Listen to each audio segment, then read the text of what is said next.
Yes, sir. On your feet, here we go. Hey, fight on 3. 1, 2, 3. Fight.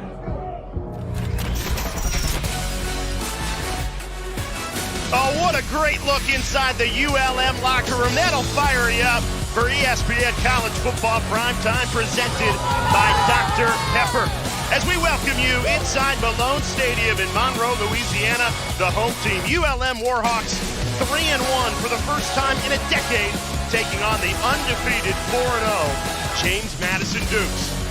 Hi, everyone. Thank you so much for joining us. Rocky Boyman, Jay Alter with you. We're expecting a good one tonight, and so are the people here in Monroe, Louisiana, talking to folks in the building, around the town. They say this is the biggest game for this program since they went to a bowl game in 2012. Jay, this is a ULM team that most experts had winning less than 2 games this year, right? But in a short amount of time, they bring in Bryant Vincent, who's done an unbelievable job as head coach. They bring in 71 new players, and again, have got this thing turned around. Not just this team believes, Jay, but this entire community of Monroe, Louisiana. And they've got an undefeated, incredibly talented James Madison team to go up against tonight. You take a look at the offense the last 2 weeks. They put up 133 points in the last 2 weeks. First team to do that since Joe Burrow's LSU team in 2019. And they've got a quarterback they believe in. 10 passing touchdowns, 3 rushing touchdowns for Alonzo Barnett. And Barnett is special. He's a guy, after they had an early bye week, and after the bye week, they pretty much decided we got to get this guy more into the football game. He's an exceptional passer. He can run the ball as well, but he is the magic that is making this offense work. Incredible mechanics, Jay. Knows where to go with the football. He can put the deep ball down the field. Also dangerous, working outside the pocket, can throw on the run. He hits receivers all over the field. This side, that side, back at the end zone. He is a special talent leading this offense. First-year head coach Bob Chesney called it the best bye week in the history of football, and they were held to 13 points by Gardner Webb before exploding for those 133 points of the 2 games since the bye week. You think about what Bob Chesney has done in these first 4 games as James Madison head coach. Certainly a tall task for this ULM defense, Rocky. Yeah, ULM's defense has held 2 opponents to 0 touchdowns. I mean, they're great inside the box. They play hard, play very physical up front, and they want to get after this JMU squad here early tonight. And another first-year head coach. We just heard from him in the locker room. Awesome pregame speech. We appreciate the access from Bryant Vincent. And what a start to his tenure here in Monroe. They beat back-to-back Sun Belt champions a week ago, Troy, on the road. And that really has his team believing into another challenge tonight. Yeah, Bryant Vincent has been a part of rebuilding programs at UAB. Comes here to ULM in very short amount of time, which doesn't happen. He's really turned this roster around, turned this football team around. You know, what's at stake tonight? James Madison, one of these teams chasing a potential college football playoff spot. 12 teams make the playoff this year, and one of those teams is going to be a conference champion from the group of 5. So if JMU can run the table, win the Sun Belt, they are certainly in that conversation. And for ULM, a 4-1 start for the first time since 1993 if they can upset the Dukes tonight. Yeah, and you heard Coach Vincent talk about it in that locker room, the belief. It's palpable. Jay, when you and I were walking around yesterday and meeting with these coaches and being around this program, you felt it. You felt the energy around it. And JMU, as you said, has been a juggernaut the last 2 weeks. They come in here. This is a tough test. It's a hot place, different kind of environment. They got to play their best football.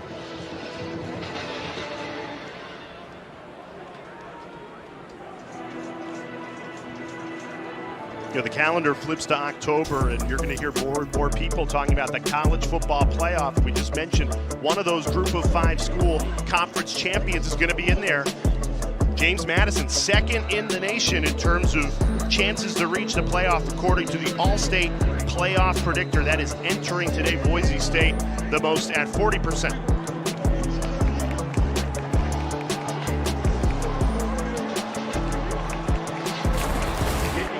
ULM won the opening coin toss and deferred, so it'll be JMU ready to receive.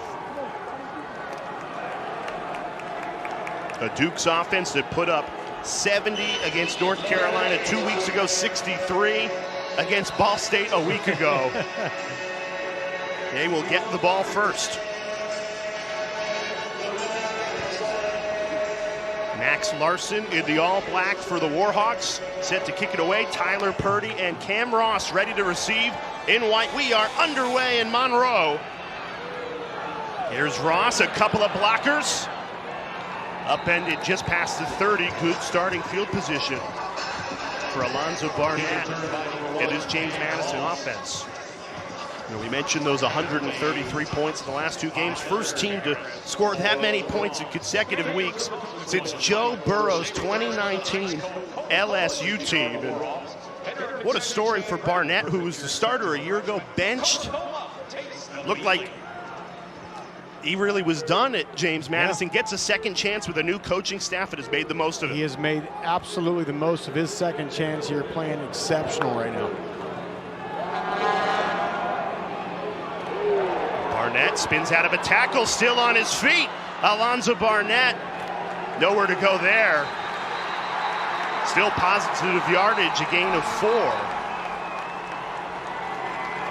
And that's the other thing ULM has to do tonight is corral. And we talked about how great of a passer he is, but he's also the leading rusher on this team. Very dangerous. He's gonna have to come out and play because the helmet popped off here.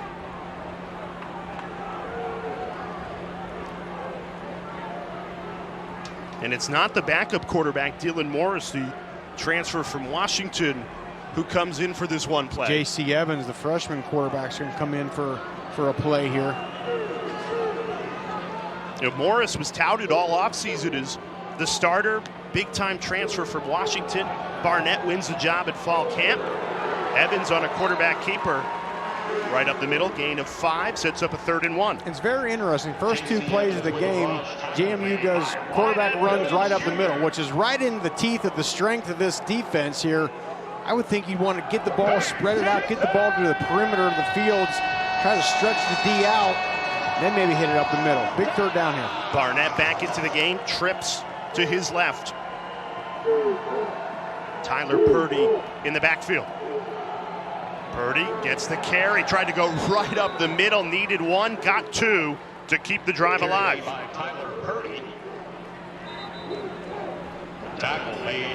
Tyler Purdy, great story. He's a former DB at Holy Cross. That was a walk-on, earned a scholarship here, doing a good job as part of that running back core here at JMU.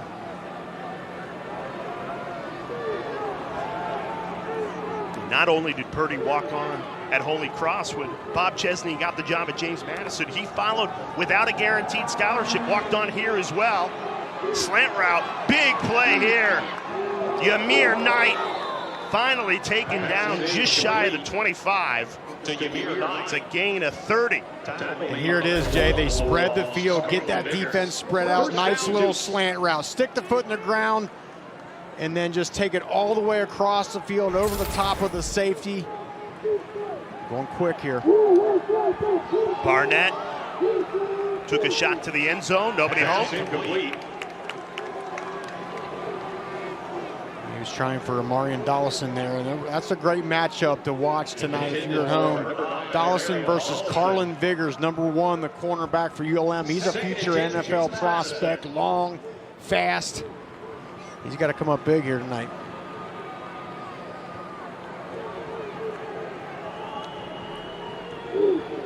Empty set for Barnett. Survey's in trouble. Escapes the sack, running left. Alonzo Barnett turns the corner, rumbles into the end zone. Touchdown, James Madison. Turned the pressure into a touchdown to open the scoring on a 27-yard scamper.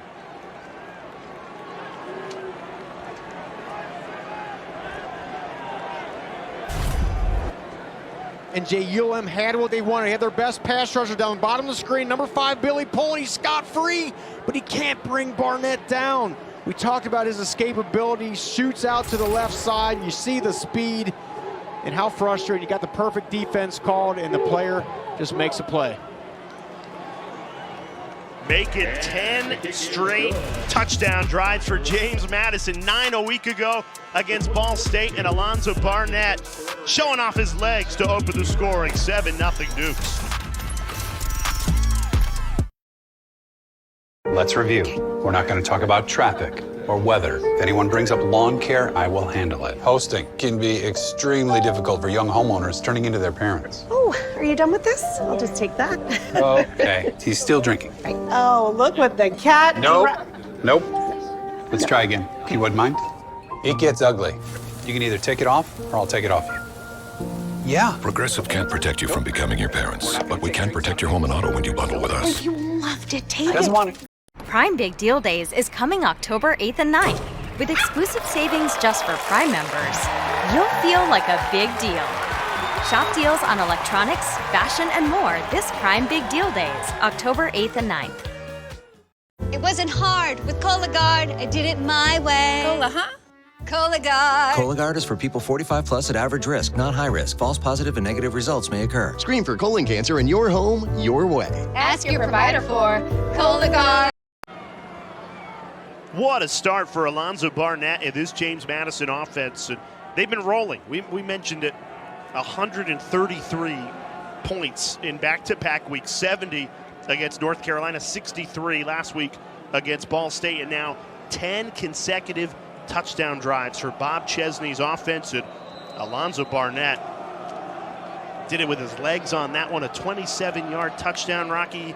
A true dual-threat quarterback that can beat you with his arm and his legs. That's the thing. You watch him throw touchdown passes all week, you forget how dangerous of a runner he is, and he made ULM pay right there. So ULM down 7-0 early. We get our first look at this Warhawks offense. A shakeup at quarterback despite the 3-1 start. The best name in college football, General Booty, has been benched. It is Aiden Armenta getting his first career start tonight. And he came in last week against Troy and did a good job managing the game. He kept the offense together. They ran the ball well, made a couple key throws late. Let's see if they can expand on his production here tonight. But ULM, make no mistake, they live and die by the run. Out of 12 personnel, which is 1 running back, 2 tight ends, we'll see a lot of that tonight. They run the ball on first down, upended. A loss of 1. That's Ahmad Hardy. He had 106 yards and a touchdown a week ago. Both Armenta and Hardy, part of the 36 recruits that Brian Vincent hosted just 8 days after he got the job. Signing day was December 20th. 5 days later, he got 31 of those 36 recruits to sign less than a week later. Great. Incredible. They hit the ground running. An emphasis on running. This is an offense that loves to pound the rock. Ahmad Hardy had 27 carries in the win against Troy a week ago, so expect a steady diet of the run game. And this is their bread and butter, the stretch play. All the offensive linemen zone to the right, and it's up to Hardy to pick that hole wherever it is, inside, outside. He just finds the daylight and shoots that thing. It's critical, Jay, that JMU on defense, they don't play lateral. That's what the offense wants. They don't want you to play lateral, and then they find a crease. You got to get vertical and shoot those gaps. Stop that running back. 3rd and 4.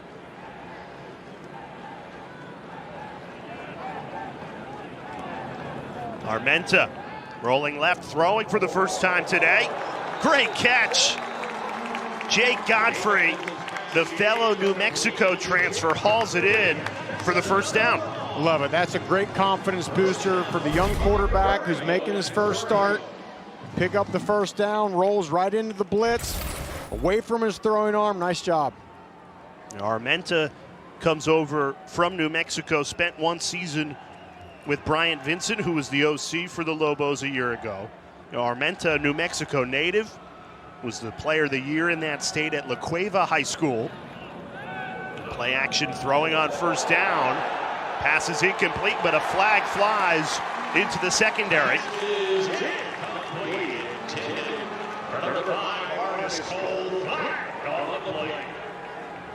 This is going to go against JMU.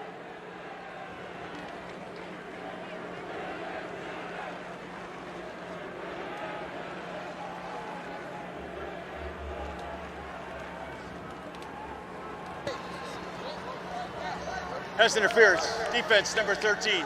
By rule, the ball will be placed at the spot of the foul. Automatic first down. Against Jordan Taylor. Yeah, you'll see just it looked like the right arm is kind of hooking him on the shoulder pad, and then the left arm comes across, affects the receiver's route. So another first down for ULM and Aiden Armenta. Pressure coming, Armenta spins out of trouble, throws on the run, safely out of bounds. Good play to not lose yards there for the redshirt freshman quarterback.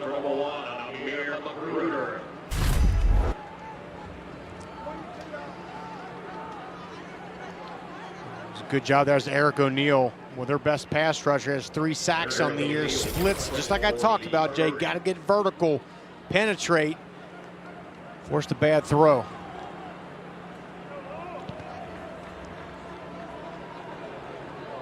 Not often you see this ULM offense throw on first down. They've done it twice in a row now on this opening drive. Play action, throwing again Armenta, that time off the hands of Amir Magruder. And you can tell, Jay, early on here, again, this is a running football team, but they think they want to try to establish the pass a little bit early, try to spread this JMU defense out a little bit, then start hammering away on the inside. Weren't able to connect right there. Is that part of the chess match as a coach? Absolutely. You know they're expecting the run, so we'll give them the pass. That's what a coach, it goes through, right? You're like, okay, what's the other team? What do we think they think we're going to do, right? And so then you try to spread them out here, but they're going to still lean heavy on this run tonight, I imagine. JMU only sends 3. Armenta, it's intercepted. Threw it into trouble. Jacob Thomas has it for JMU. Plenty of room to run. Spins past the 30.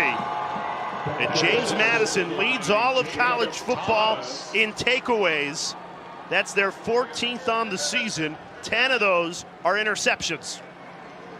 Jay, we talked with Lyle Hemphill, the D coordinator, last night, and he talked about they do a circuit every single day of turnovers, punching the ball out or intercepting it like that, and that's about as easy as interception as Jacob Thomas is going to get.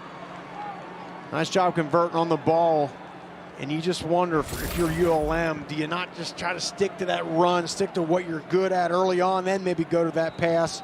They gambled a bit, and JMU made them pay. 14th takeaway of the season, leading all of college football. Now can they cash in for more points? George Pettaway, the carry to start the drive, gain 3.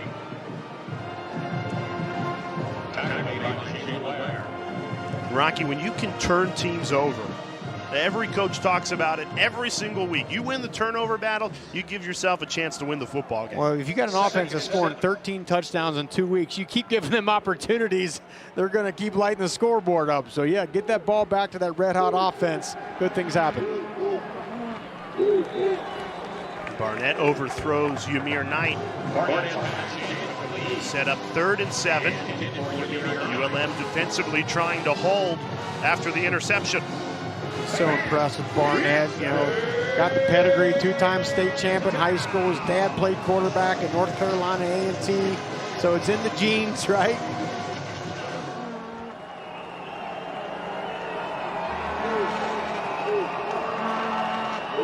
Empty set. Barnett surveys. Down he goes! Sacked on 3rd down. The Warhawks defense delivers. Tristan Shorter, the junior from Oxford, Mississippi, loss of 6. And Tristan Shorter had a big sack strip last week. And this shot clock is going off in Barnett's head. He just waits a little too long, but what an incredible counter inside move by Tristan Shorter and closing on the QB. A 48-yard field goal attempt for Noe Ruelas, the Connecticut native transfer from UConn. His long on the year is 50. Came against North Carolina. This one from 48 on its way. And he drilled it. JMU cashes in another 3 after the interception. Dukes up 10-0 early.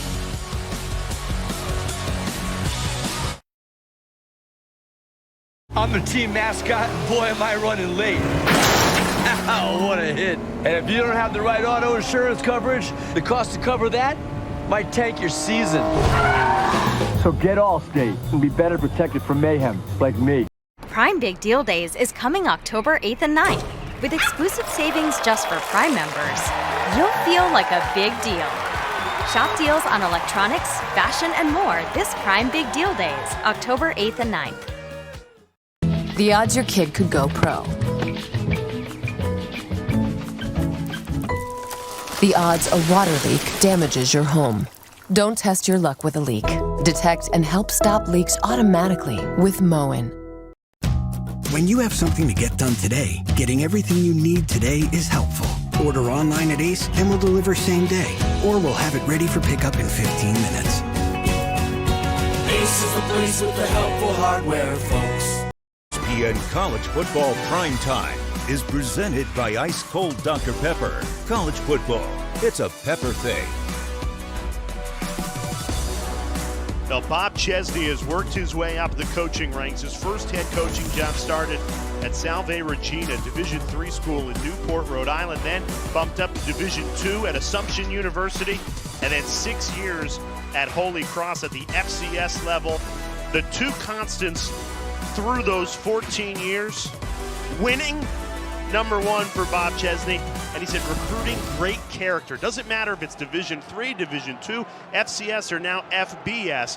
If you get good character kids in here, we can coach them up. And he says we, because the other constant is he's got his father, Bob Chesney Sr., volunteer assistant coach, starting with him all the way back in 2010 in Newport, Rhode Island with Salve Regina. They call him Coach Senior, and he's been with his son on the whole ride. It's amazing, and I can relate to Bob Chesney. I coached my son Bo's team, and my dad at age 71 is out there coaching, and you know, you look over and you see your dad. It's kind of a family affair, and I can imagine how great that is, the support that Bob Chesney gets from his dad. He's all fired up and excited out there. What a heck of a story. Bob Jr. told us that Bob Sr. coached him in high school where he was a quarterback and a safety. And you know, when it comes to football, it's still that love, that passion. That's right, family stuff. Trying to run the ball, establish this run on first down. Sticking with James Madison, it's a family affair. Now it's Bob Jr.'s job to pass it down to the next generation, and that's his son Bo, who turned 10 this week. Usually he's with James Madison, but couldn't travel for this one because he had a game earlier this morning. But happy birthday, Bo. And Bob was talking about how much pride he has in his son and loving this game of football. Well, and these coaches, they spend so much time doing this, right? So many hours at the facilities. So if you can find a way to get your son and your dad around there, that really, really helps. Big hole opened up, but James Jones couldn't hit it. With a carry for ULM. And can that be misleading in the stretch game, Rocky? Okay, that hole's open, but it closes super quick. It closes fast, but what you're banking on is you're saying, can that safety, okay, because you got to get support from the safeties, can he come flying downhill and make a one-on-one tackle against a guy, like Ahmad Hardy throughout this entire game? They're betting he can't. He's going to make a guy miss at some point. So hard for that secondary to keep those gaps filled the entire game. 3rd and 3 here. ULM trying to stay on the field. Play action. Armenta slings it. It's caught. That's Amir Magruder. Gain of 5 to keep the drive alive. I would like to see ULM get their tight ends a little bit more involved in the pass game. Wesley Campbell, number 6. His tight end has had a few catches. Nate Sullivan, Julian Nixon, they got a bunch of tight ends. I'd like to see him utilize those guys.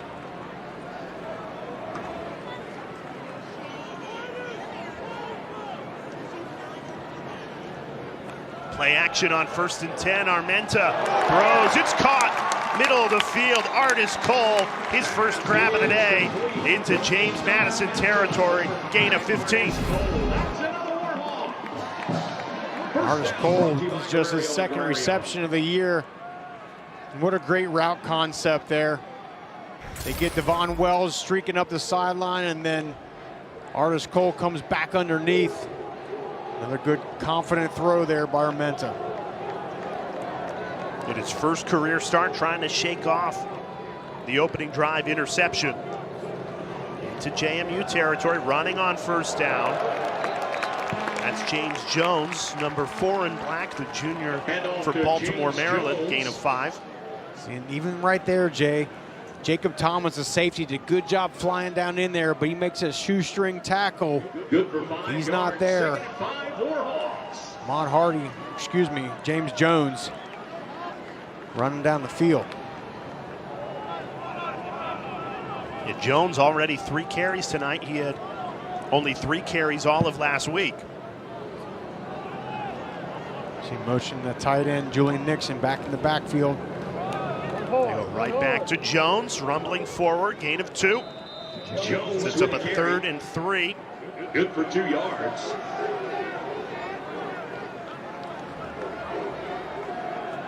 If you're going to run the ball the way Bryant Vincent wants to, you're going to have to rotate in backs all game. Like Taven Curry back in the backfield right now on this big 3rd down. Interesting. 4 wide look here for ULM. You don't often see this. They like to operate with 2 tight ends and a 12 personnel normally. Trying to pick it up on the ground game on a 3rd and 3. Jacob Dobbs made the tackle, but extra effort churning those legs forward. Gain of 4. How about the yards after the Dobbs hit by Curry, Rocky? Yeah, and Jacob Dobbs is a fantastic linebacker, instinctive. The all-time leader in tackles at Holy Cross. You'll see him come downhill. He shoots the gap, but just the legs keep driving. As a former linebacker, Jay, I know you want to hit those guys. You want that engine, those legs to shut down. When those running backs keep pumping, that's dangerous. Should be 4th down instead. Credit Curry, the extra effort to keep the drive alive. Armenta in trouble, dragged down at the 40-yard line. A sack. Kyrie Mans shot in there, the transfer from Colorado, loss of 4. Kyrie Mans, he's a guy that'll move around a lot. He's got an incredible get-off. You know, he is on top of you before you even know it. Play action. A little twist game to the outside. Kyrie Mans brings him down.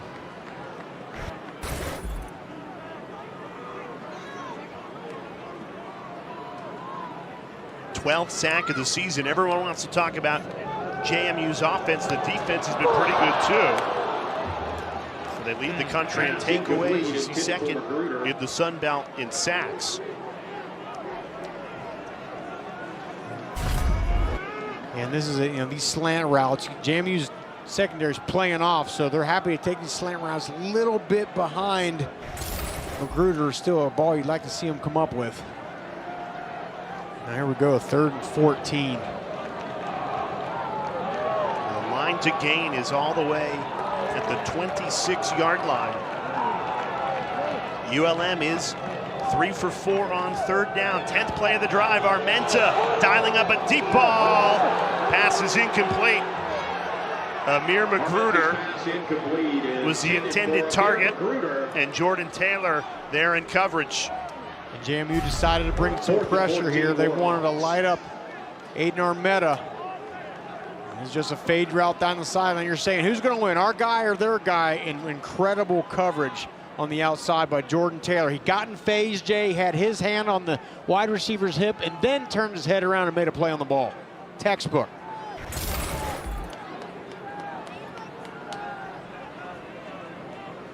ULM forced a punt on a 4th and 14. Mackenzie Ryan, the freshman from Australia, good hang time.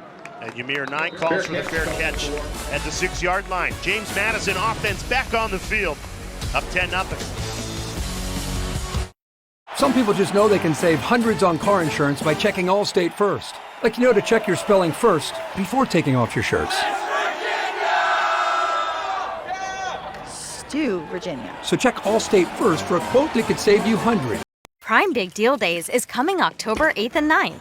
With exclusive savings just for Prime members, you'll feel like a big deal. Shop deals on electronics, fashion, and more this Prime Big Deal Days, October 8th and 9th.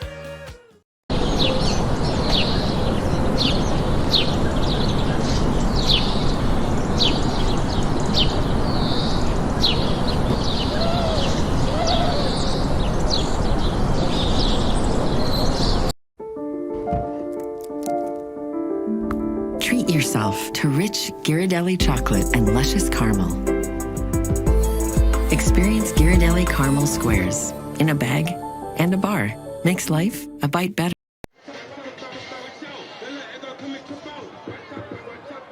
Now your college football Saturday finishes out west, 10:30 Eastern, 9:30 Central. Flip it over to ESPN.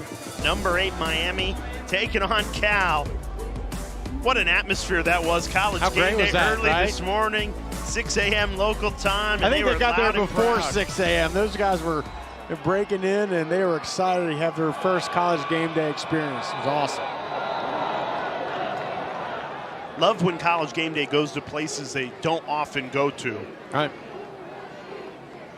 Yeah, you know those folks are charged Offside. up. Defense, number 28, causing the offense to react. 5-yard penalty, remains first down. Encroachment against ULM, and that gives James Madison some breathing room. They were backed inside their own 10-yard line to start the drive. This gives them 5 yards forward. 1st and 5, Barnett taking a shot here, right on the money. Alonzo Barnett dropped it right into the hands of Amarian Dollison, the deep threat, gain of 39. My goodness, what an amazing throw. And Dollison's got speed. He beats the DB off the line with speed, and the ball was in the perfect spot away from the defensive back, David Godsey, right on the money. And that's the thing that really stands out about Alonzo Barnett, Jay. It's accuracy. To me, it's the number one thing a quarterback has got to have. You got to be able to get the ball out of your hand, and you got to be accurate with it. Barnett does both of those. Hands it off to Purdy, squeezes through.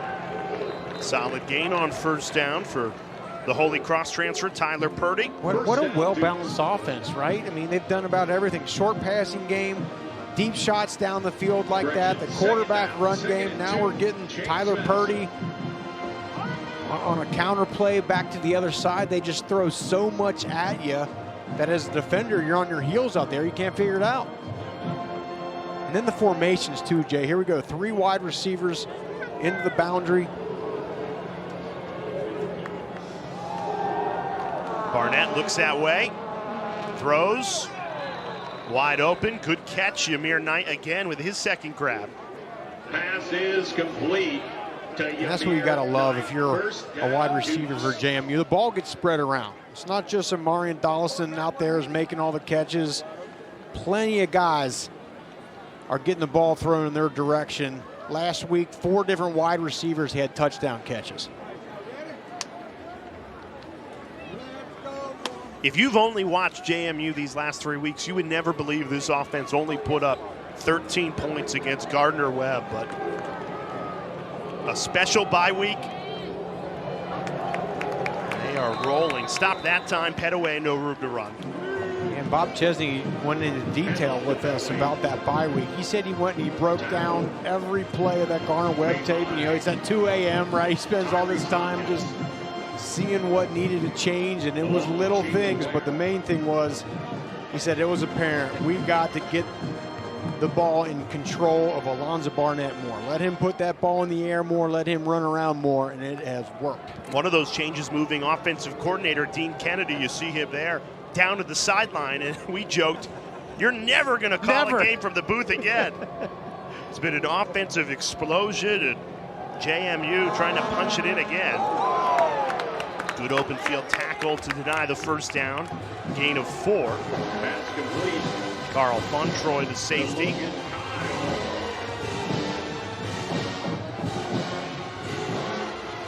And that's the thing with that ball coming out of Alonzo Barnett's hands so fast, it's hard to get a jump on. As a defender, you're trying to read that and anticipate where that ball is going, and when, as soon as he sees it, he rips that thing. It's hard to get to the ball and make a play on it.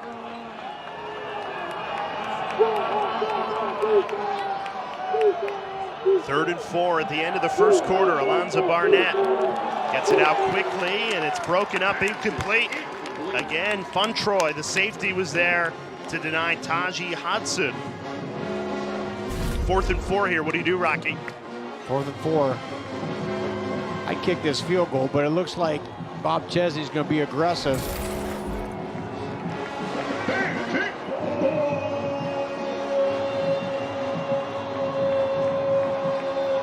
Leads Alonzo Barnett. You have the Duke's offense on the field. Empty set for Barnett.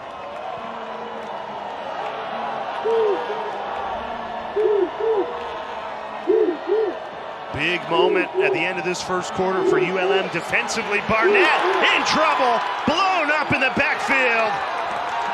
Big loss. Carl Glass stormed in. A late flag flies in. Billy Pullen and Carl Glass dropped him for a loss of 13 on 4th down. But let's see the flag. Result of the play is turnover on downs. First down for ULM. After the play, personal foul, defense number 18. 15-yard penalty. It'll be first down.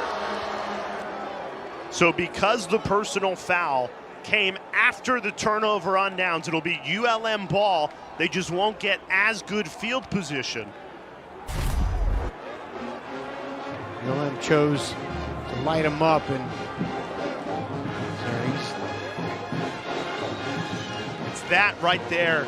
I don't know about that. I mean, you know, look, Alonzo Barnett's fighting, scratching, clawing, trying to keep going. I would have kept that flag in my pocket right there, but nonetheless, it's a big play for ULM when they needed one. Well, they got the turnover on downs, but instead of having the ball at the 35-yard line, they're backed up to their own 20. And in my head, look, you kick that field goal, you go up 13-0, feeling pretty good. Now ULM has a lot of momentum.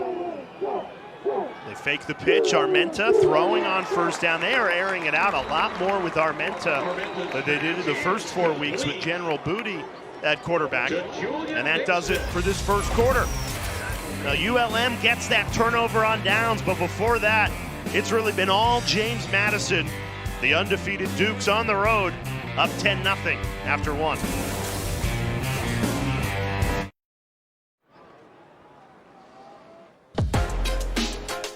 Our Fansville College Football Update brought to you by Dr. Pepper.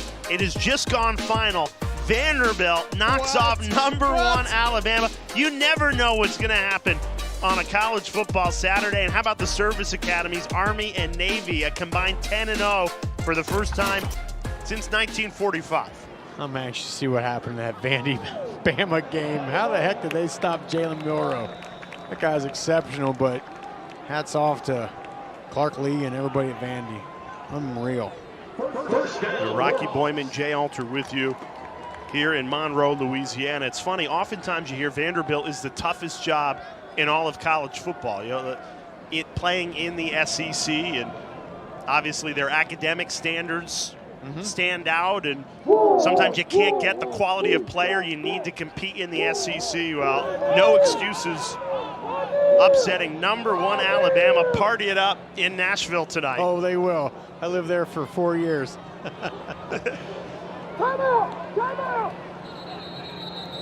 Timeout taken by ULM. That play clock was winding down ahead of a 1st and 10. And Bryant Vincent was about halfway out of the field right there. ULM. This will be a 30-second timeout. Was upset about something.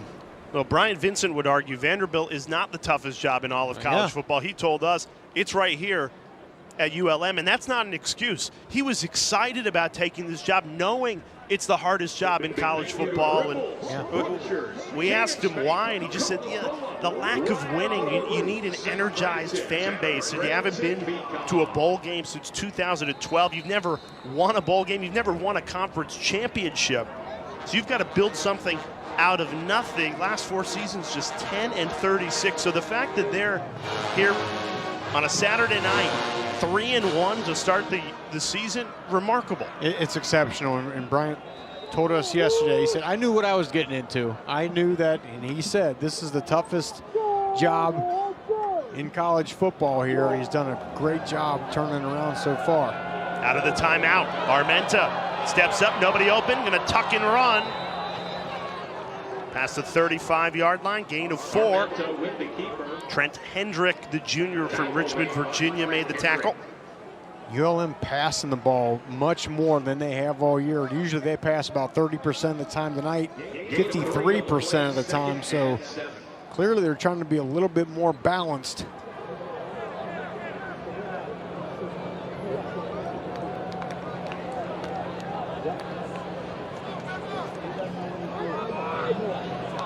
Ahmad Hardy back into the backfield. Play action, Armenta throwing again. Low pass to Von Wells, did well to bend down, get it. Picks up the first down, gain of 11. ULM really opening up the playbook. This was a run-heavy team. First 4 weeks of the season, they're letting it fly today, Rocky. Nice football play here. Get a trips formation. 2 guys go down the field. Then Devon Wells comes back underneath a great block by Jake Godfrey, the other wide receiver on the outside. That'll get you fired up. So today, 20 plays, 10 pass, 10 run. Headed into the game, they were at 30% pass, 70% run.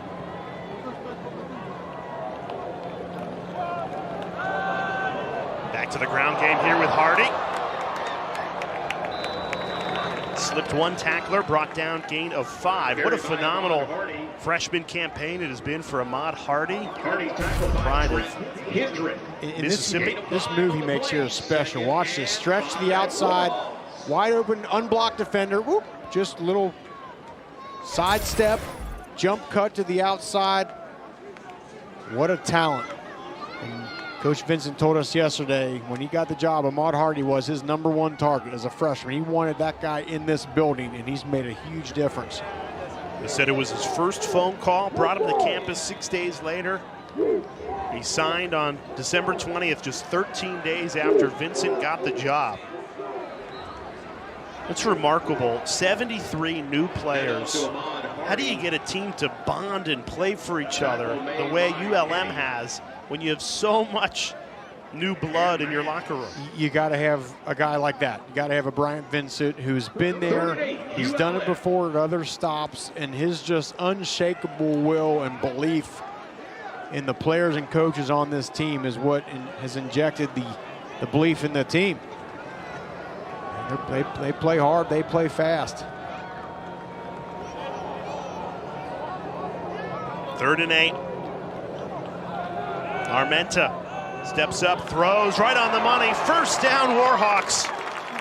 Javon Campbell, first catch of the night, a big one to move the chains. Gain of 10. I've been impressed, Jay, with this ULM offensive line, how they've blocked. They don't blitz, but a good pocket for Armenta. He's able to sit back there, find the open receiver, Javon Campbell, and hit him. You feel like Aiden Armenta is getting into a groove here. He had a couple completions in a row. He's 3 for 3 on this drive.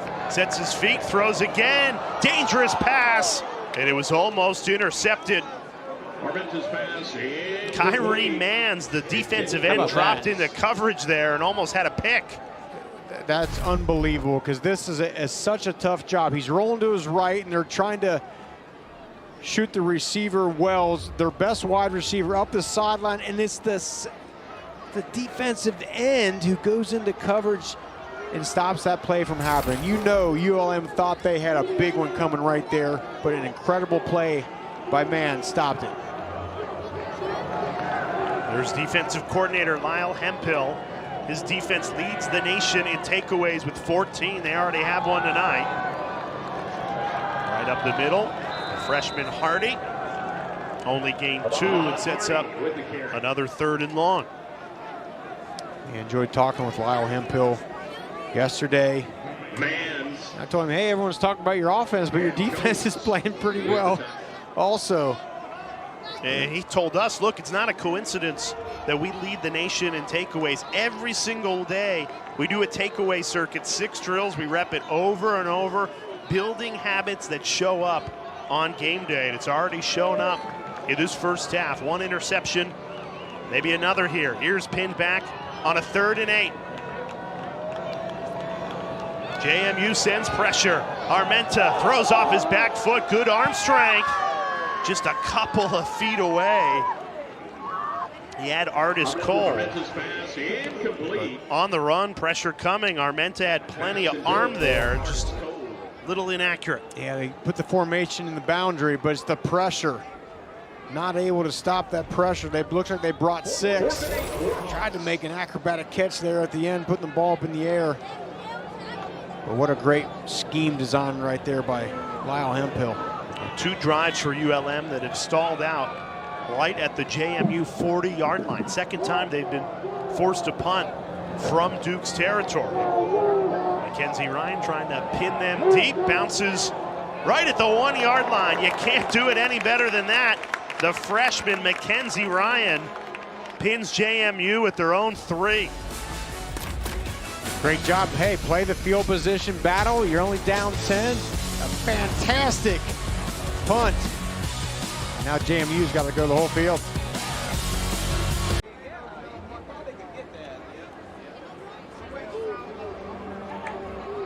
Well, after the excellent special teams play, pinning JMU at their own 3, a full field for Alonzo Barnett and this JMU offense to work with. And a flag thrown, false start. They're going to get backed up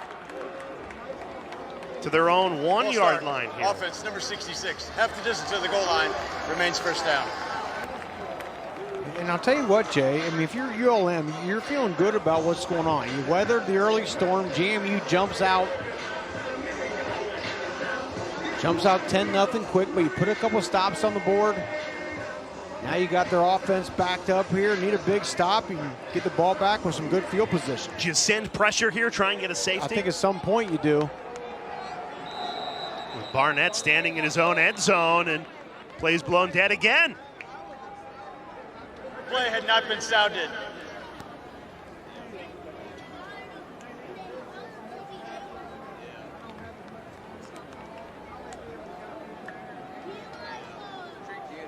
Bob Chesney's offense has been one of the most prolific in all of college football, scoring 133 points over the last 2 weeks. First team to do that since Joe Burrow's 2019 LSU team. Big test here, though, with 99 yards of field in front of him.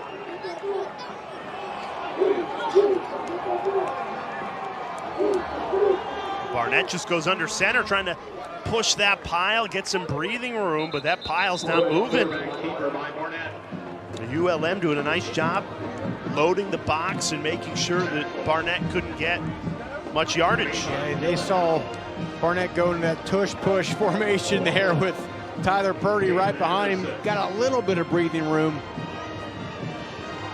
But yeah, I think this is a down right here. You try to bring some pressure, try to make a big play happen.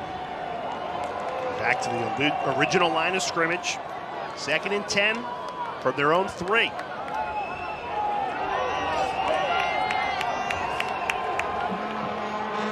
Barnett throwing, batted down at the line of scrimmage.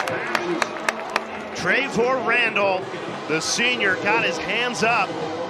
That'll set up 3rd and 10. And this window is wide open if Randall doesn't time this thing perfect. Look, shuffles in, knows what's going on, jumps perfectly timed up in the air and knocks down what would have been a sure catch and likely a first down. Incredible play.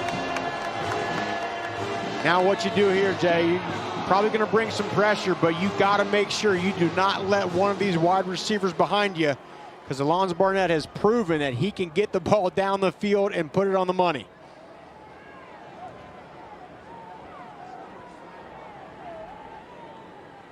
The timeout. ULM ahead of this 3rd and 10. Warhawks want to talk it over.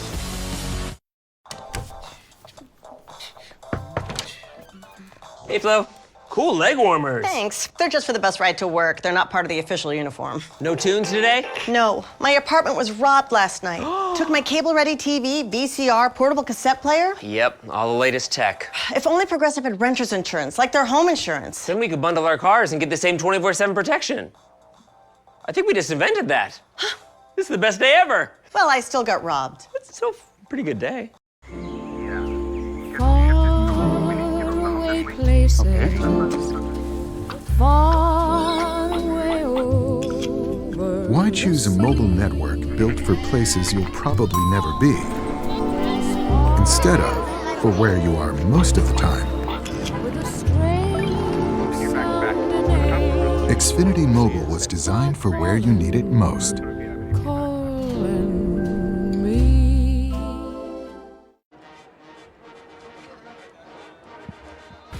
Tomorrow afternoon, we have both Game 4s in the WNBA Best-of-5 playoff semifinals. It starts 3 p.m. Eastern Time on ABC. New York Liberty taking on the Las Vegas Aces. And then over on ESPN, 5 p.m. Eastern Time, Minnesota taking on the Connecticut Sun. New York, Minnesota up 2-1, looking to move on to the finals. Here's the other thing too, Jay. If you are going to bring some pressure, it's got to be controlled pressure. You can't open up a rush lane because that's where Alonzo Barnett has already shown how dangerous he is with his legs. 3rd and 10 from JMU's own 3-yard line. Here's Barnett throwing from the end zone. Pass is incomplete. What a stand by this Warhawks defense. A great job. They played it safe. They only rushed 4. They're able to keep 7 into coverage there. Good job, Ernest Hill. We see him right there, the defensive coordinator. And here we go, Jay. ULM has blocked 2 kicks this year.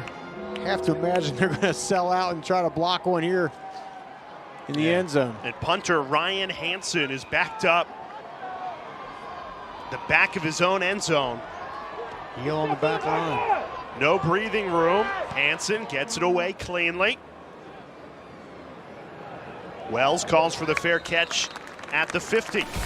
Great field position for ULM. They are battling against undefeated JMU.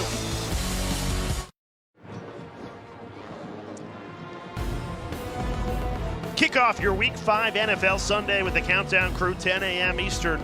On ESPN, special guest appearance, Peyton Manning joining the show, and they'll give you all the latest news from Adam Schefter, taking you right up to kickoff. Rocky Boyman, former teammate Peyton Manning, won a Super Bowl with him in Indianapolis. Jay Alter with you here in Monroe, Louisiana. ULM, they gave up an opening touchdown drive, then threw an interception, which resulted in a field goal. Since then, they've settled into this game. Good starting field position at the 50, trailing by 10. Jet sweep. Devon Wells trying to turn that corner and never found it. Wow, how well played was that by JMU defensively. And they get the ball to Devon Wells, who can absolutely fly, just thinking, hey, he can get an edge here. But JMU, both the defensive ends and the secondary, just flying downhill. Great job by the end. Or the Hendrick, Trey Hendrick, the linebacker, getting outside. Jacob Thomas flying downhill. Love it. Armenta throws quickly on the run. It's caught.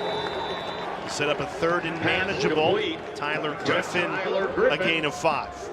Our biggest play of the night so far for ULM's offense. There's been a brick wall on the 40-yard line so far tonight. They've not been able to get past it. I'm ULM. I'm trying to devise something to get my best player, Devon Wells, an opening to get the football.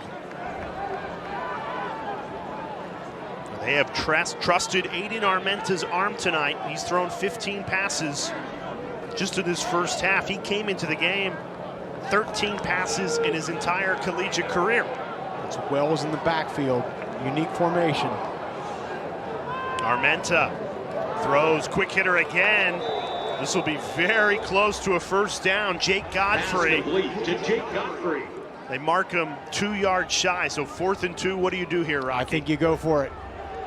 You know, you got great starting field position. You don't know how many times you're going to get the ball in that position the rest of the night. It looks like they're going to bring some big boys on the field. Bring Ahmad Hardy, the running back, back in. Here comes JMU substituting 4 new guys as well. They have punted from their own 40-yard line twice tonight, but this time only needing 2 yards, electing to go for it, but the shot clock winding down, timeout taken. 3rd and final charge timeout, ULM. This will be a 30-second timeout. That's Bryant Vincent's final timeout of this first half. Feels like a pivotal moment in this game, midway through the second quarter, leaving your offense on the field. Yeah, I just think if you're ULM, you don't know how many opportunities in this area of the field you're going to get the rest of the night. It just feels like there's been a brick wall put at that 40-yard line, Rocky. They've gotten to this part of the field 3 times tonight. They've punted twice now, trying to break down that brick wall on a 4th and 2.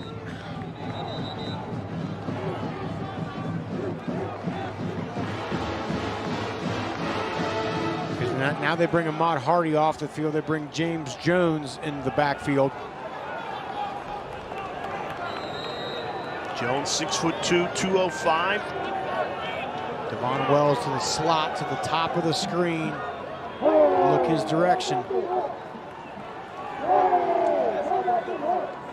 On a 4th and 2, Armenta rolling right, hit as he threw. Somehow it's caught for a Warhawks first down. Armenta just sling it as he was about to get sacked.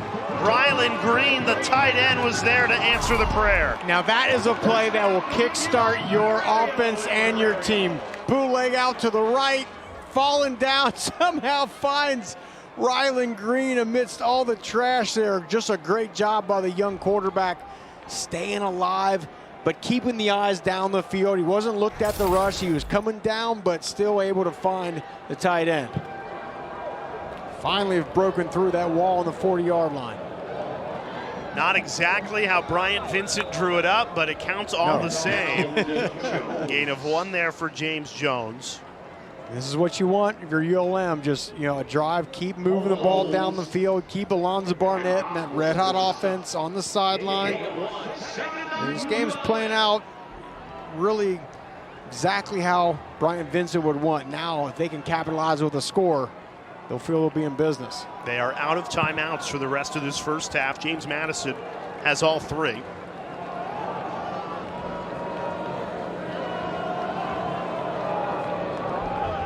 Play clock down to 3. Get it off in time. Hardy, finally a hole, runs right through it, steps on the gas, and scores! Untouched! Touchdown, ULM!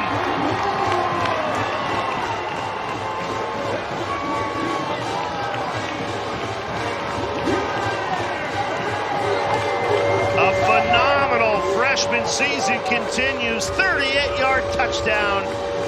Ahmad Hardy and the Warhawks are believing a 4th down pickup and a 50-yard touchdown drive. 38 of those 50 yards coming on the Hardy run.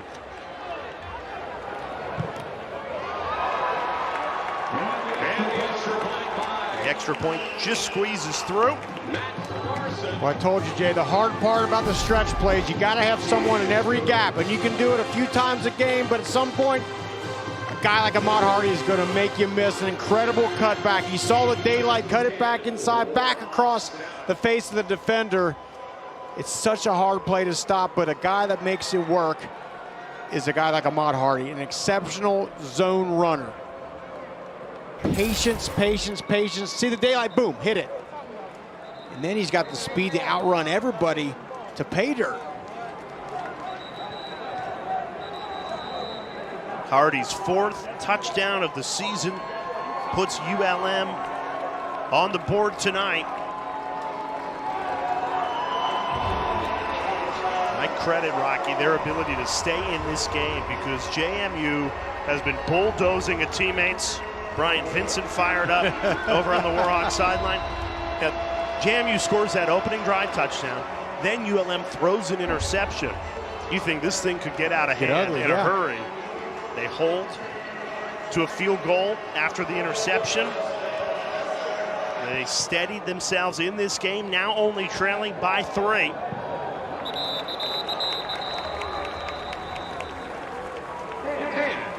And what's been lacking for JMU offensively after that first drive where they moved down the field and made it look easy? I think, again, early on, I think it was Alonzo Barnett just took the ball into his own hands. He had the great scramble for the touchdown. I can see them get calmed down here, but, I mean, JMU's got to do something they haven't had to do in a few weeks, and that's battle through some adversity. I mean, they were putting up points left and right, getting interceptions, getting onside kicks, the whole deal. But how do you play when you face the inevitable adversity? They got to show it here.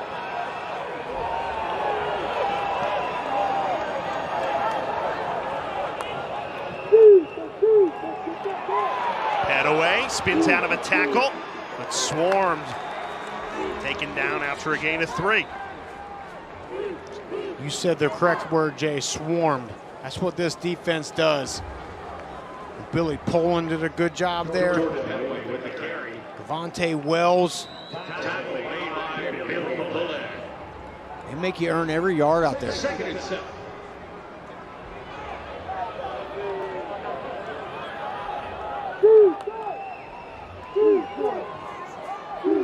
Direct snap to the running back and then handed off to Barnett. He decides to run with it. Takes it safely out of bounds for the first down. A little trickery there, gain of 10. Seen that play. I forget who else has run that before this college football season, but yeah, you just move the quarterback over, and all of a sudden it looks like it's a running back, but that running back can pass. Good job by ULM shutting down the throw option, but you see Barnett's still dangerous with his legs. Showing some pressure here right up the gut. Barnett, a low throw, dropped, passes incomplete. Taylor Thompson the target, big tight end, 6'3", 235.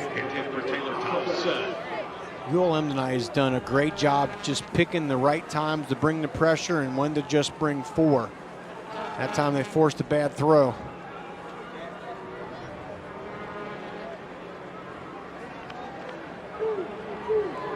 Showing more pressure. 4 straight incompletions. Barnett completes that one, but not much yardage. Only a gain of 2. Sets up a 3rd and 8. Credit ULM's defense, their defensive coordinator, Ernest Hill. He's been with head coach Bryant Vincent since they were GAs together in West Alabama. Coached high school football together at Spanish Fort. He said he was fired every game, but then would show up on Monday and they'd do it all over again. Got to keep Barnett contained here, keep him from picking up yards with his legs. Barnett trying to use those legs, escapes the pressure, turns the corner. Well contained, and they spot it right at the first down marker. First down, James Madison. A good Duke spot. Keeps the drive alive. And what a killer. I've been here as a defender, Jay. It's so frustrating. You have the perfect call. You have everyone locked up on the back end, and just an athletic quarterback makes a play. The speed around the edge, just enough for the first down. Demoralizing for a defense. But JMU keeps the drive going.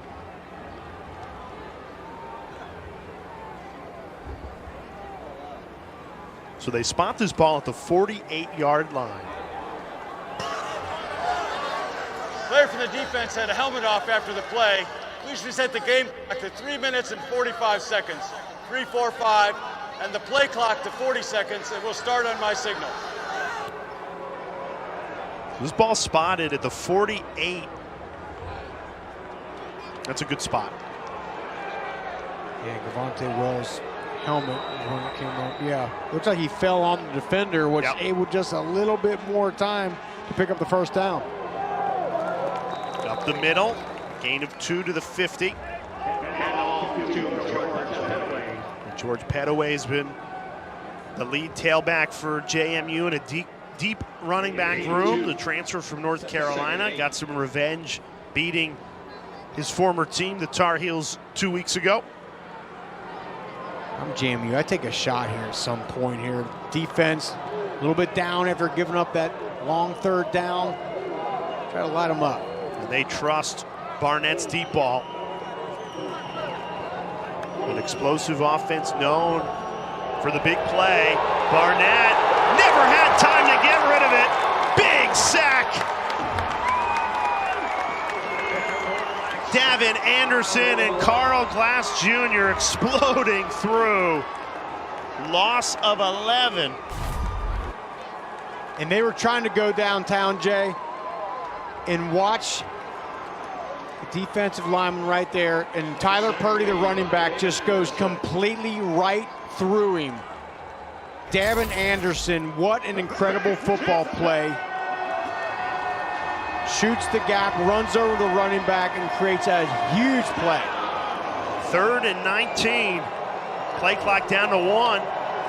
Just get it off. Barnett. Great throw, great catch, but short of the sticks. Logan Kyle, the tight end, sliding catch of 17, but now you can go for this, Rocky. You absolutely can. And ULM's thinking they got it whipped here, and Barnett comes back, makes a huge play. 2-minute timeout. Bob Chesney's team. Big chance here after a 3rd and 19 of 4th and 2 when we come back. Hey, Flo. Cool leg warmers. Thanks. They're just for the bus ride to work. They're not part of the official uniform. No tunes today? No. My apartment was robbed last night. Took my cable-ready TV, VCR, portable cassette player. Yep, all the latest tech. If only Progressive had renter's insurance, like their home insurance. Then we could bundle our cars and get the same 24/7 protection. I think we just invented that. This is the best day ever. Well, I still got robbed. It's still a pretty good day. Prime Big Deal Days is coming October 8th and 9th. With exclusive savings just for Prime members, you'll feel like a big deal. Shop deals on electronics, fashion, and more this Prime Big Deal Days, October 8th and 9th. It wasn't hard with Cologuard. I did it my way. Cola, huh? Cologuard. Cologuard is for people 45 plus at average risk, not high risk. False positive and negative results may occur. Screen for colon cancer in your home, your way. Ask your provider for Cologuard. After an 11-yard sack, James Madison was set back to 3rd and 19, but a 17-yard gain sets up a 4th and 2. 2 minutes left in this second quarter. They pick this up. JMU still has all of their timeouts.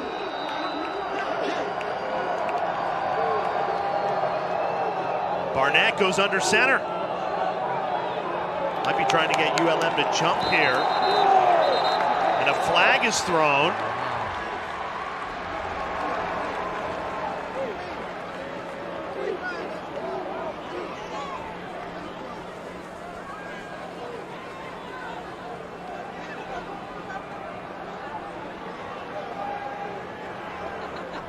It's a critical call here because if this is against ULM, this is a first down for James Madison. And you wonder if what they're looking at, Jay, was the defense trying to simulate the snap. Timeout, James Madison. They're first. This will be a 30-second timeout. Wow. So prior to the penalty, timeout James Madison. Bob Chesney, first-year head coach, he must have seen something he did not like after Barnett went under center. And it looked like it was clearly a play. Look, they're going to try to draw him off sides. And if it didn't work, call a timeout and get another play out there. But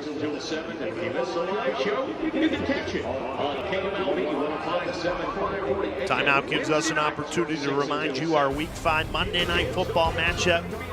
The reigning Super Bowl champions Kansas City Chiefs taking on the New Orleans Saints. Derek Carr, Alvin Kamara.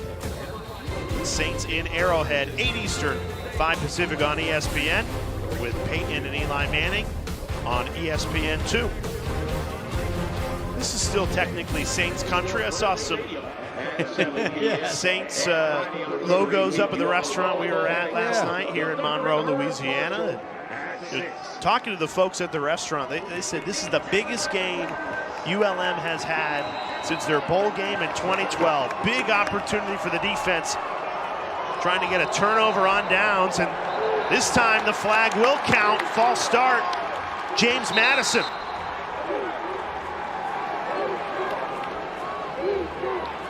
What ULM did is they moved, right? They stemmed their alignment, which is legal. You can do that as long as you're not trying to simulate the snap count. Offense number 89. You can do that. Penalty remains fourth down. So now do you punt this ball away, 4th and 7 instead of a 4th and 2? I think I would. So what a stand for this ULM defense.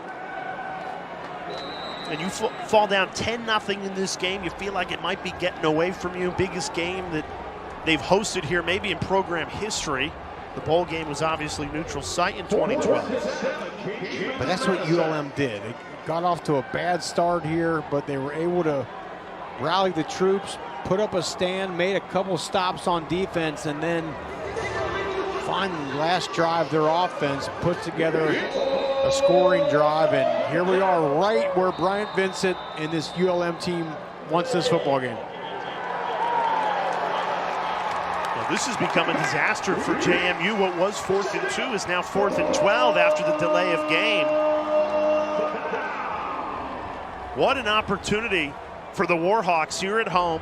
You're going to get the ball back, although you have no timeouts to work with, and then you're going to get the ball to start the second half. So if you could tie this game with a field goal headed into halftime.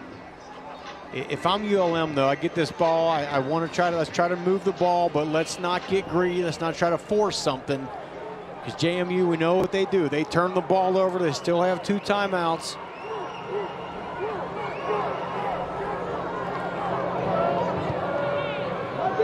Devon Wells moves over. He touched the ball. This should be JMU ball. And it is. A disaster for the Warhawks, who were set to get the ball back. Kick was touched by the receiving team, subsequently recovered by the kicking team. First down, James Madison. Wells has to let that ball bounce. He didn't have a get away play from on it. And a guy like that wants to make a big play, but it's just not needed.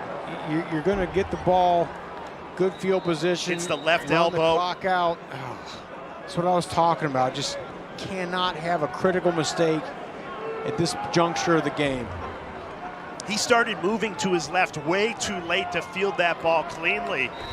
You got to make a decision early on. Am I going to go get this thing or am I not? And he should have stayed the heck away from it. What an opportunity for JMU. Barnett rolling right, throws out of bounds. Nobody open.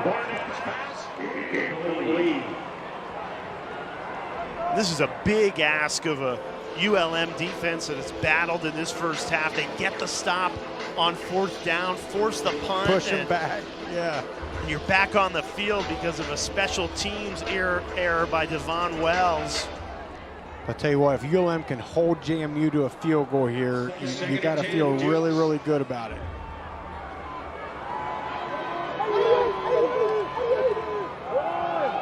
Barnett, quarterback keeper, ball's out! It's a fumble! ULM has it! Down the sideline! Touchdown, Warhawks! 82-yard return! Daniel Knutson has turned this game upside down!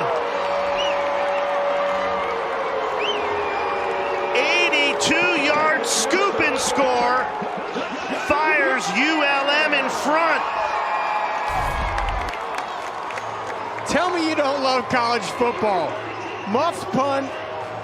JMU's going to just play it safe, settle for a field goal. Ball gets popped out, and Daniel Knutson, the linebacker, takes it the distance.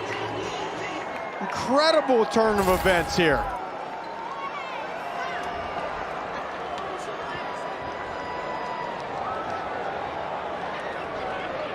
From disappointment to ecstasy here at the end of the first half, the muffed punt. You think JMU's going to capitalize and extend their lead? Instead, a fumble, return 82 yards to the house. as the Warhawks in front. What a swing of momentum right before halftime. And you can just tell from the play call, Bob Chesney is very content to, hey, let's just play some field position, play it safe, we'll kick the field goal, we'll go in 17-7 into halftime, no big deal. In a critical error from a guy that has not made a lot of errors at all this year, Alonzo Barnett gives up the fumble, touchdown. That is the first fumble recovery for a touchdown since 2018 for ULM. Earl Barquette punched it loose. Daniel Knudsen took it 82 yards to the house, and ULM is in front by 4. But now they're going to get the ball back. That's right. But now that tired ULM defense has got to get back out there and hold JMU for another minute and 31 seconds. No rest for Knudsen, who's still huffing and puffing after the 82-yard return. He's on kickoff duty. Coach said, come on, hey, we need you. We can't have you take a break now. Somebody went down there.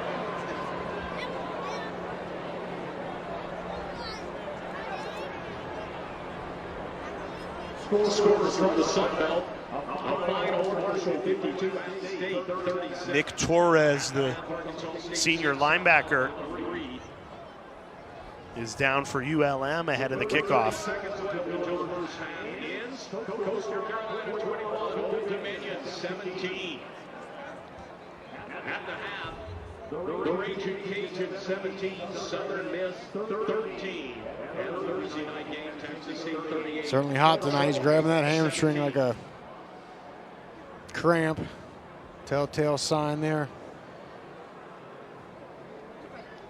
Bryant Vincent having his team believe the whole time.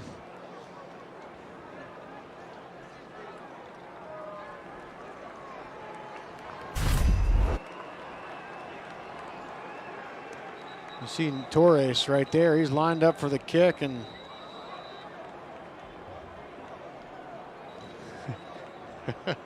got a cramp, I guess. Okay. Hot, humid night here in Louisiana, and although he's from Florida, he should be used to the heat and the humidity. Here we go. 1:31 left in this first half. ULM, big underdogs at this game, going against undefeated JMU. A 4-point lead. Lengthy return here. Padaway spun down. Kept running side to side. And this JMU offense that had put up 133 points in back-to-back weeks. They start with a touchdown and a field goal, and the last 4 drives have been a disaster. And that's the thing. The last 2 weeks, they have had about everything go their way. And now things are not going their way. Can they find a way to get themselves composed, settle down, and get back to playing good football? But right now, it's this ULM defense that is absolutely feeling it right now. Well, they fumbled from the ULM 18-yard line on the last drive. Passing on first down, it's caught. That goes for a first down. Cam Ross, his first catch of the night, gain of 11. Low tempo here for JMU. Still got 2 timeouts. Don't want to use them now. Barnett slings it to the far side. That throw too high. Pass incomplete. Sails over the head of Dollison. So 70 seconds, 2 timeouts. The clock will stop if the ball goes out of bounds or will get stopped after a first down to spot it. 2nd and 10.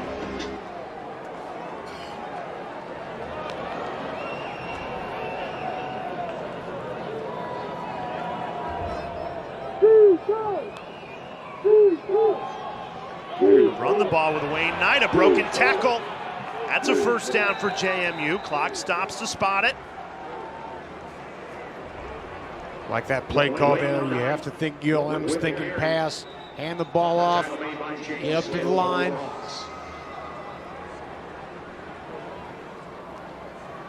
The time's starting to tick now. Yeah, at some point JMU needs a chunk yards play. Man coverage. Barnett fires. Incomplete. 54 seconds remaining in this first half. I'll tell you what, you look around that whole back end, things are very well covered. Trevor Randall. Second and 10. Alonzo Barnett has 9 incompletions tonight. He only had 8 the entire game last week against Ball State. Put up 63 points in the win. The week before that, put up 70 against North Carolina. They run it again with Petaway. Picks up the first down, gain of 11, so the clock stops once more. You do have the 2 timeouts.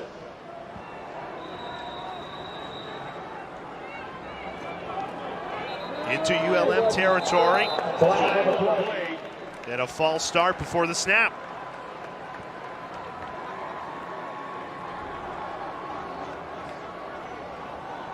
A lot of self-inflicted mistakes tonight for JMU. Very uncharacteristic. Yes, very uncharacteristic.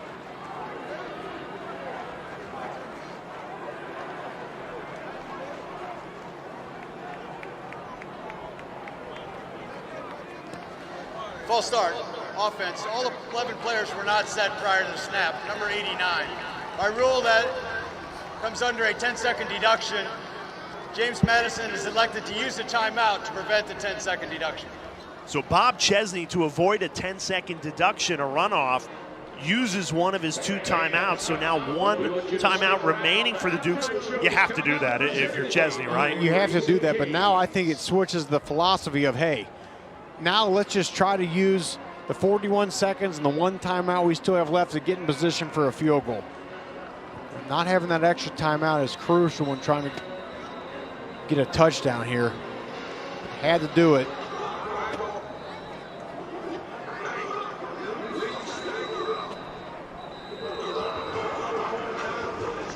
Still think the same thing holds true. ULM got to stop the scramble by Alonzo Barnett. Well, JMU's 1 touchdown tonight was a Barnett scramble, 27 yards to the house on the opening drive. Since then, they have kept Barnett in check.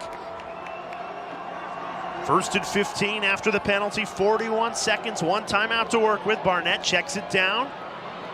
Tyler Purdy takes it out of bounds, hard hit, just shy of the 40, no flag thrown.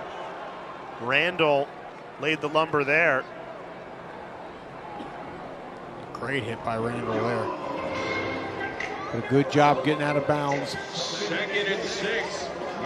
We saw JMU's kicker, Noe Ruelas, hit from 48 earlier this half, so he's got a good leg on him if they can get into field goal territory here. You feel a lot better if you can get about 15 yards here, though. Good pocket for Barnett. He checks it down again. Plenty of yards after the catch here. Petaway takes it for another JMU first down. Gain of 10.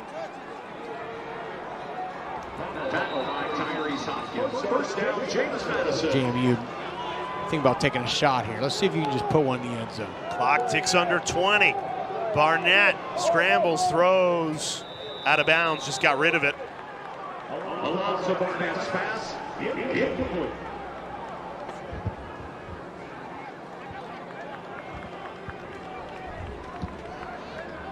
16 seconds, still certainly time for at least 2 more plays. Have the timeout. Well, do you try and get just a few more yards to set up I the would field do. goal here? Yeah, I would try to get a levels concept, get something short, pick up about 5 or 6 yards for a more manageable field goal. Barnett taking a shot at the end zone. Incomplete. Sailed over the head of Amarian Dollison, the deep threat. A good throw would have had him here. Watch Dollison on the outside. And we've seen Alonzo Barnett make that type of throw, thread the needle. I would just run this ball, take your final timeout, and kick the field goal, right? Yeah, I think so. Instead, it's an empty set. Watch Barnett scrambling. And he knows he only has 11 seconds to work with. In trouble, throws, and This ULM pressure has been relentless. Although a late flag flies. It's going to be a late hit on the quarterback.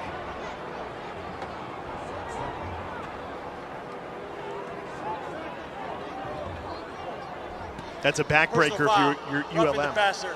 Defense, number 28. Half the distance to the goal line. Automatic first down.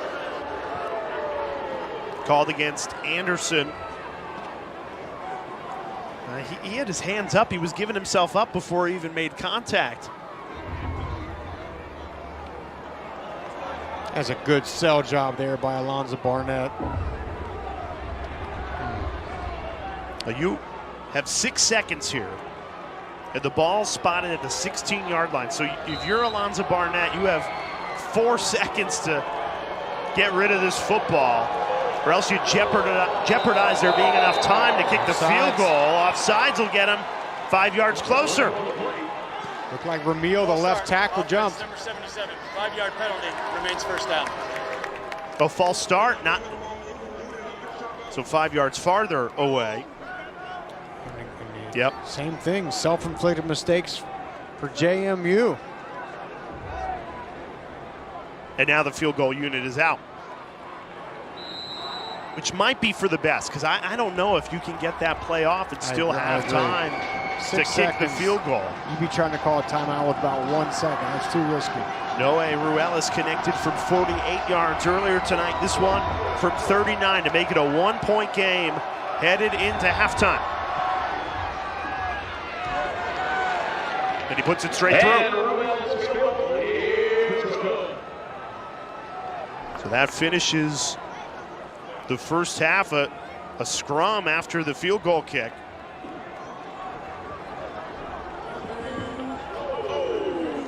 Well, Saturday night in the Sun Belt, JMU, a team that, if they run the table, could be in the college football playoff conversation. And ULM here at home, the fans say could be the biggest game ever played here in Monroe, and they are giving the Dukes everything they can handle. A 1-point lead headed into halftime.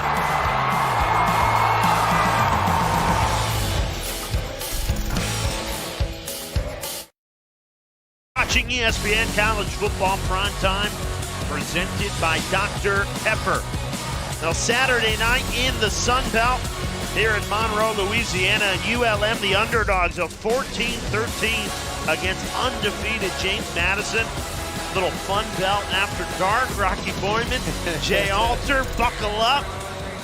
And if this game continues with how the last 2 minutes went in the first half, we are in for a treat. Oh, unbelievable how that first half ended.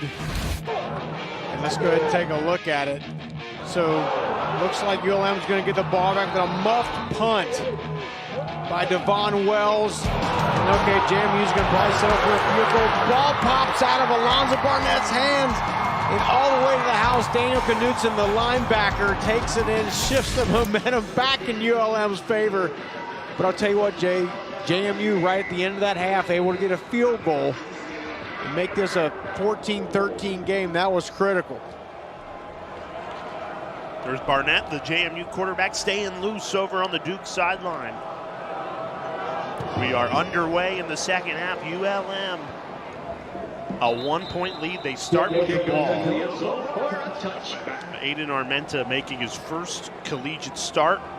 And they have aired the ball out a lot more with Armenta than they did in the first 4 weeks with General Booty at quarterback. And I think Armenta's played pretty well, considering, again, his first start.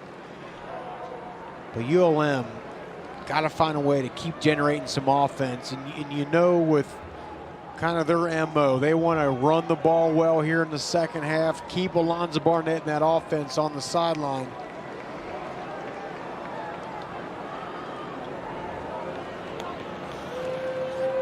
Play action. Armenta throwing on first down, and it's caught. ULM picked up where they left off. Jake Godfrey with a great grab, gain of 17. Does a great job. Slant route, getting inside, ball's a little bit far and away. But Godfrey making a great catch, laying out, selling out. Godfrey and Armenta transferred from New Mexico together, quarterback and wide receiver, following their offensive coordinator, Brian Vincent, who became the head coach here at ULM. In his first season, he has engineered quite the turnaround. A team that their win total in the desert was 1.5 wins coming into the season. They already have 3. And if they can get a 4th here at home and doing it, beating this James Madison team, undefeated, highly touted as one of the best offenses in all of college football. What a win. This would be a long way to go, but a 1-point lead. Yeah, 100%. But if they want to win this second half here, I think the man we just saw with the ball, Ahmad Hardy's got to have a big one. Saw him break the long touchdown in the first half here. Imagine they're going to try to get him the ball 15, 20 times here in this half. Play action. Armenta throws off his back foot. Pass is caught.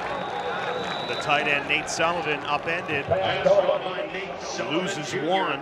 Trent Hedrick made the tackle for JMU. Tackle by Trent Hedrick.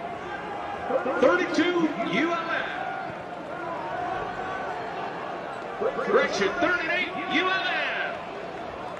ULM 4 for 8 on 3rd down in the first half. Devon Wells, their top wide receiver, in a slot to the top of the screen.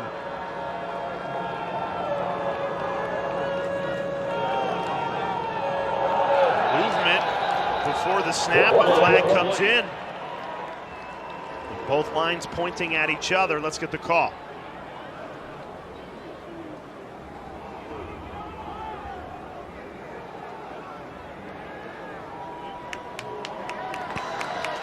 Offside. Defense, number 99, with reaction by the offense.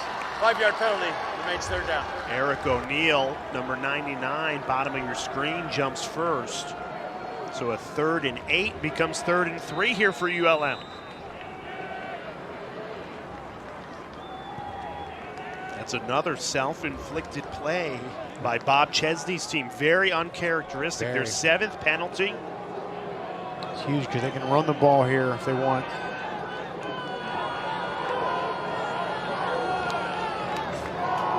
And that's what they decide to do with Hardy. Storms through for the 1st down. Churning those legs forward. A gain of 10 into JMU territory. I tell you, Jay, 22 Hardy, he's got to come up big, and he is so far. A little dinged up there, but what a violent downhill runner is Ahmad Hardy. And that zone scheme there, he's trying to find that crease, but what you can't do as a zone runner is be hesitant. You got to be patient, but not hesitant. As soon as he sees the daylight, he nails it. 65 yards on 9 carries. Now it's James Jones in the backfield. He gets the give. No room to run. Loss of 1. I'll tell you what, if you want to beat this JMU defense, it's going to be hard getting around the end. They have set good edges, a lot of speed on that back end. And from those defensive ends, I think you got to run between the tackles if you want to try to run on them. There's an injured Warhawk on the line of scrimmage.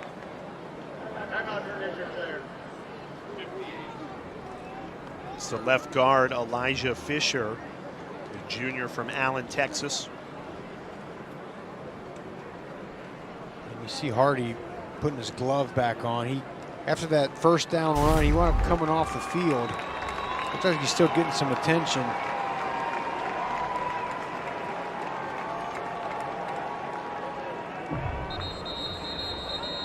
Something with his hand, not feeling good. I wonder, dislocated finger or something like that. I've had that happen before. That's no fun. Go on the sideline, pop it back in. Maybe his arm a little bit getting looked at. Nevertheless, they need him back in there. And Elijah Fisher, the leader of this offensive line, the left guard, getting attended to. So a busy training staff over on the ULM sideline. Armenta in trouble. Throws off his back foot. Nice shot to just get it away there, Rocky. Exceptional job. And now Armentas comes up a little bit dinged up. Chris Fitzgerald, along with Eric O'Neal on the pressure.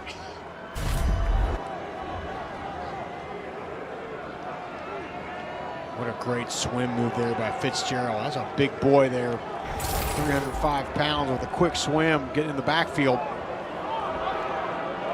3rd and long, 12 yards to keep the drive alive for Aiden Armenta in this Warhawks offense. The starting left guard, Elijah Fisher, still on the sideline here. See if they hold up in pass pro. Play clock was down to 1. Brian Vincent has to burn a timeout early in a close game where timeouts could be critical down the stretch. First charge timeout, ULM. This will be a 30-second timeout. Brian Vincent has to burn one.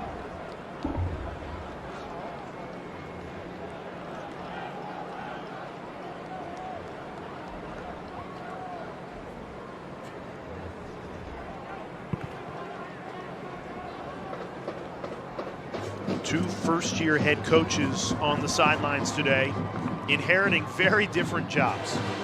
You know, Bob Chesney and James Madison, he takes over a team that won 11 games last year, was in the conversation for a New Year's Six game if they were eligible. They kept appealing that all season long, ultimately ruled not eligible. This year they would be eligible to get into the college football playoff if they win the Sun Belt and are the highest-ranked group of 5 conference champion.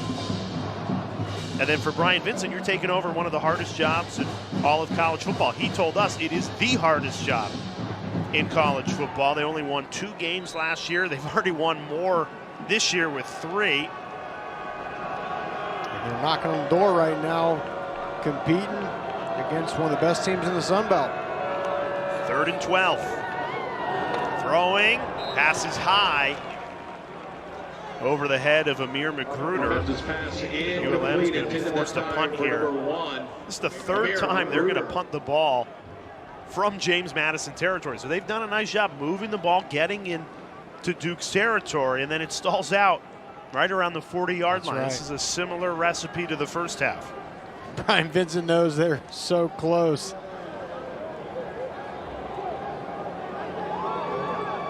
Mackenzie Ryan, the freshman punter, has pinned JMU inside their own 10 twice. Trying to do it a 3rd time over the head of Knight. Perfect backspin. With JMU pinned at their own 11. So ULM here at home clinging to a 1-point lead early in the 3rd. In the 3rd quarter, South Alabama 9. Let's take a look at this week's college football rankings brought to you by AT&T 5G. How about number 1 Alabama? They go to Nashville.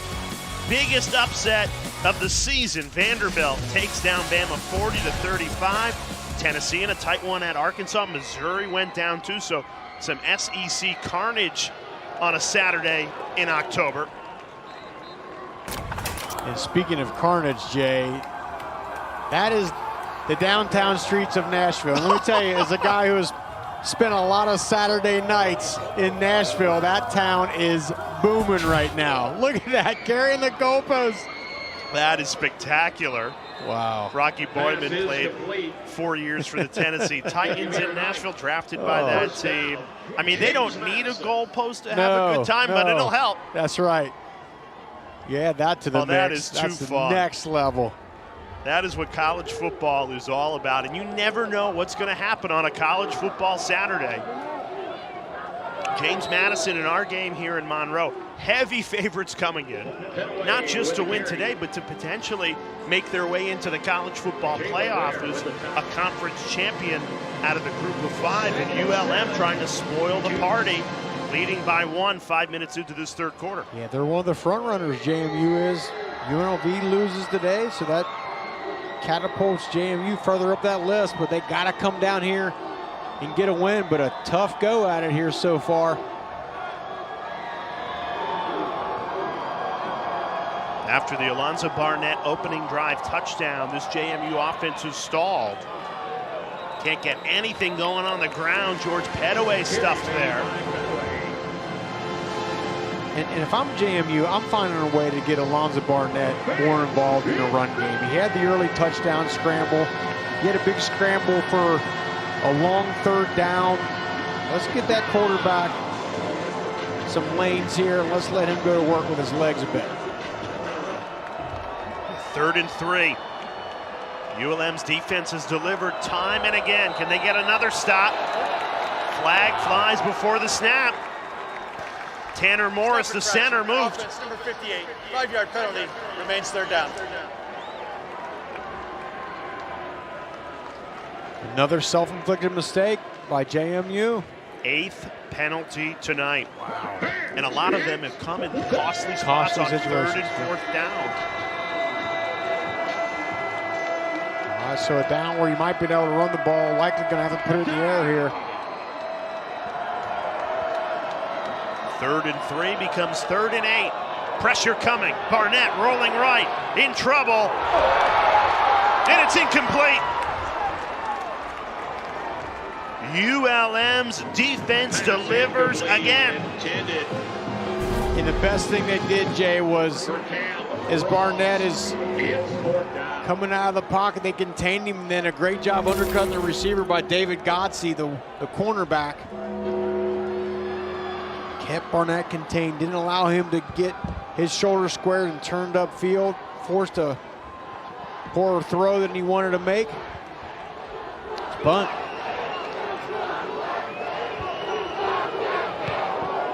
Hansen doesn't get it away cleanly.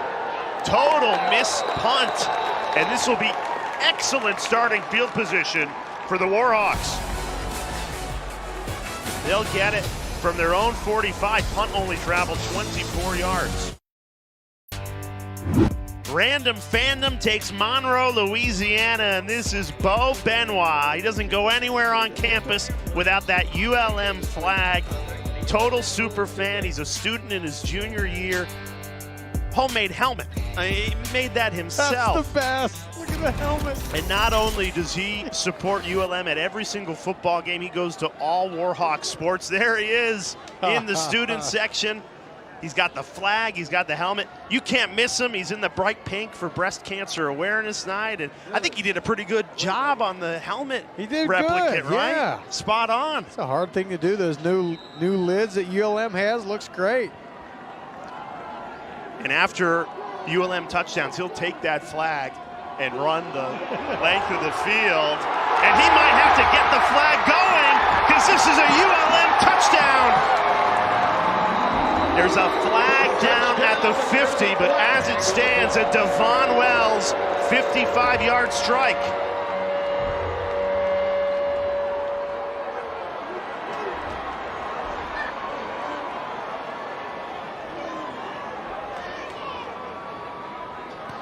Pass interference, offense, number 2. 15-yard penalty from the previous spot. Repeat 1st down. So wave off the touchdown. And they're going to call Jake Godfrey on a pick. And that happens most every play. There's rub routes, but you got to sell it a little more as if you're going to try to make a catch. Even though you're not, you got to sell it a little bit more. That's going to cause a huge play to come off the board. Exactly what ULM needed. Not going to lie, I was excited to see Bo Benoit and his I know, yeah. take off with the flag after a 55-yard touchdown. Instead, after the penalty, a 1st and 25 backed up all the way to their own 30. Play action.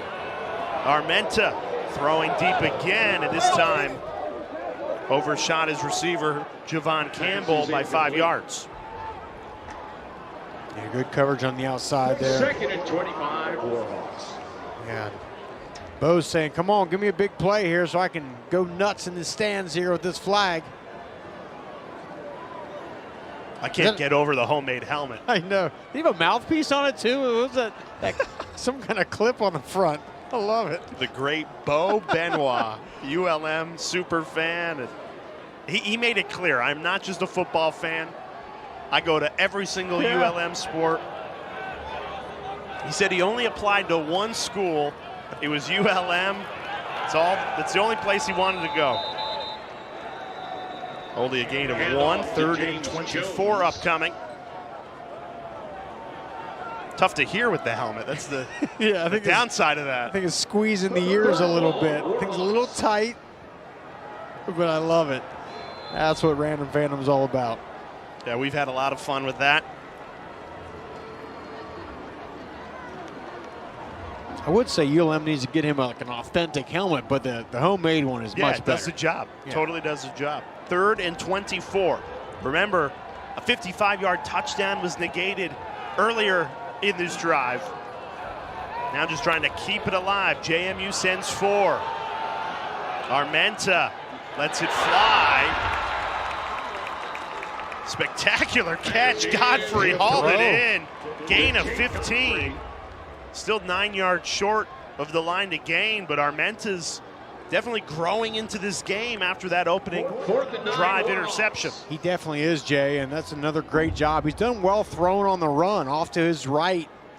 And yeah, they don't get the first down, but this is going to enable them the way they've been punting the ball tonight, an opportunity to pin JMU back a little further. It was Godfrey who made the catch. It was the man who got called for the penalty. Mackenzie Ryan, the Australian. Line drive. Bounces right into the arms of Knight. Only a return of 2. But James Madison trying to stay unbeaten on the road, trailing by 1 midway.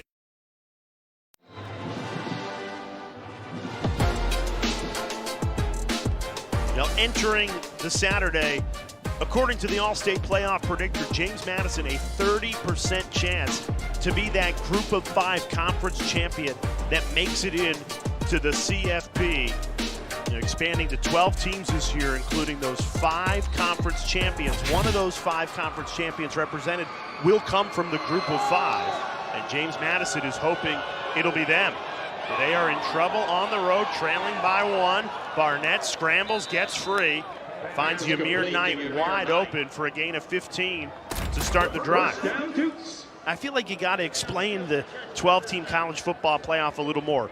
Remember, those 4 first-round byes are going to go to the highest-ranked conference champions. And a lot of people just assume that it'll be the 4 Power 4 schools that get that. But if there's chaos in the Big 12 and a 3-loss or a 4-loss team somehow wins the conference, you could see a JMU or a Boise State potentially get a first-round bye and a top 4 seed, and then the 7 at-large teams will be determined by the remaining highest-ranked teams. No, you're right. It would take likely a Big 12 team or an ACC team to completely fall apart. Now, they'll still get in, but an opportunity for a Group of 5 team to be ranked higher. And it's unlikely, but it's a possibility that probably not enough people are talking about, and a lot of people don't know about, with this being the first year of the expanded 12-team playoff. Is complete.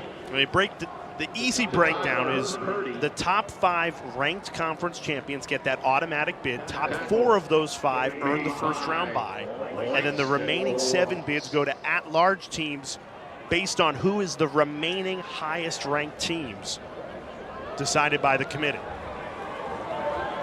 JMU obviously very much in the conversation, but trailing by 1. And they've got to win out and win the Sun Belt. That is clear.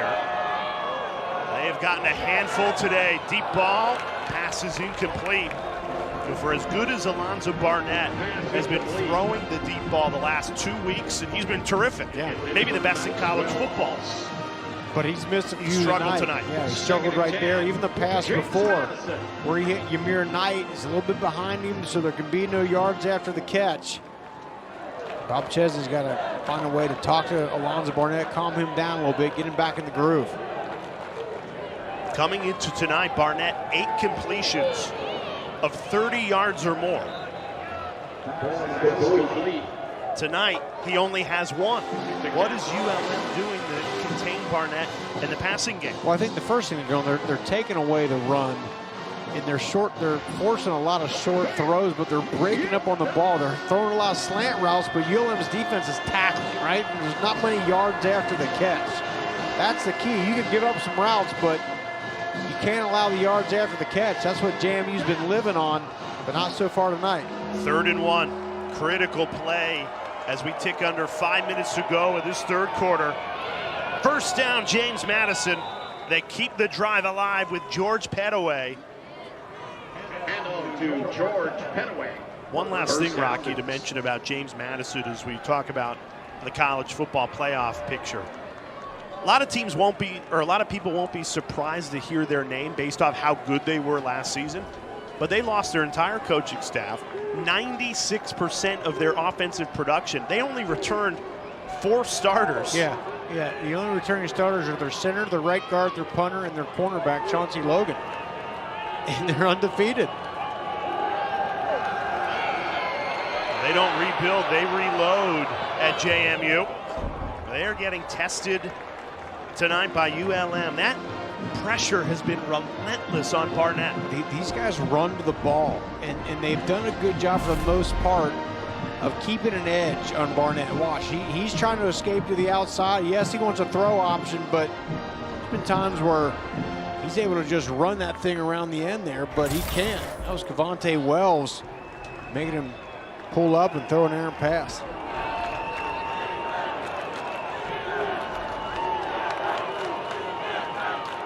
Play action, Barnett. Loss of 2, and it's another ULM sack. Tristan Shorter, what a night he's had. Huge night Tristan Shorter's had, and that's what you got to do. You got to attack. You got to make those plays behind the line of scrimmage. Look, he just shoots a gap. There's a puller coming, but he don't wait for the puller. He goes and gets the quarterback and brings him down.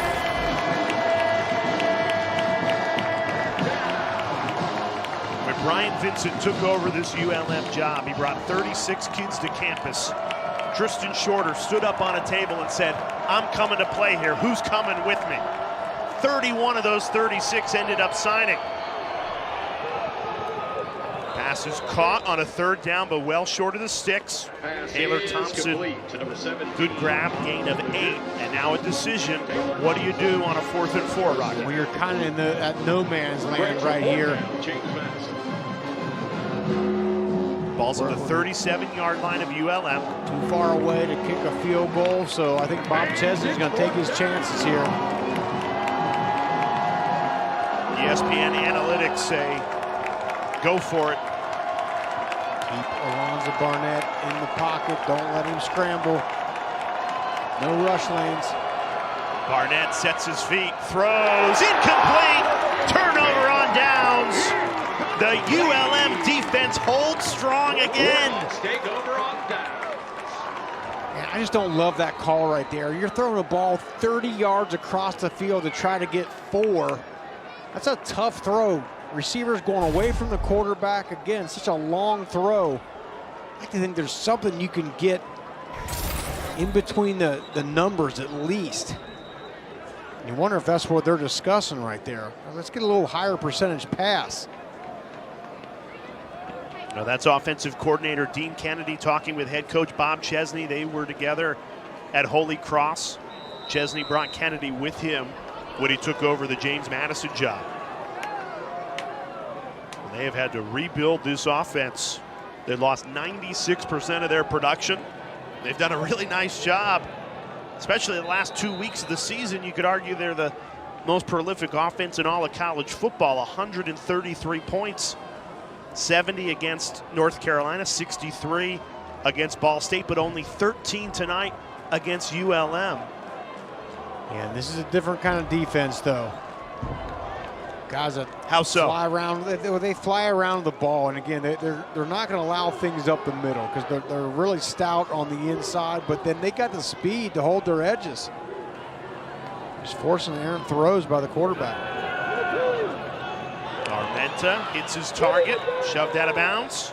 Jake Godfrey came into the night only 3 receptions on the season. He's got 5 tonight. You change the quarterback.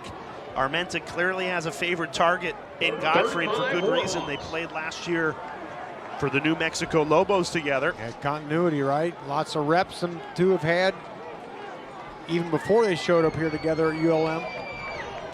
They have let Armenta throw it 24 times tonight. He had only attempted 13 passes in his college career before making his first start tonight.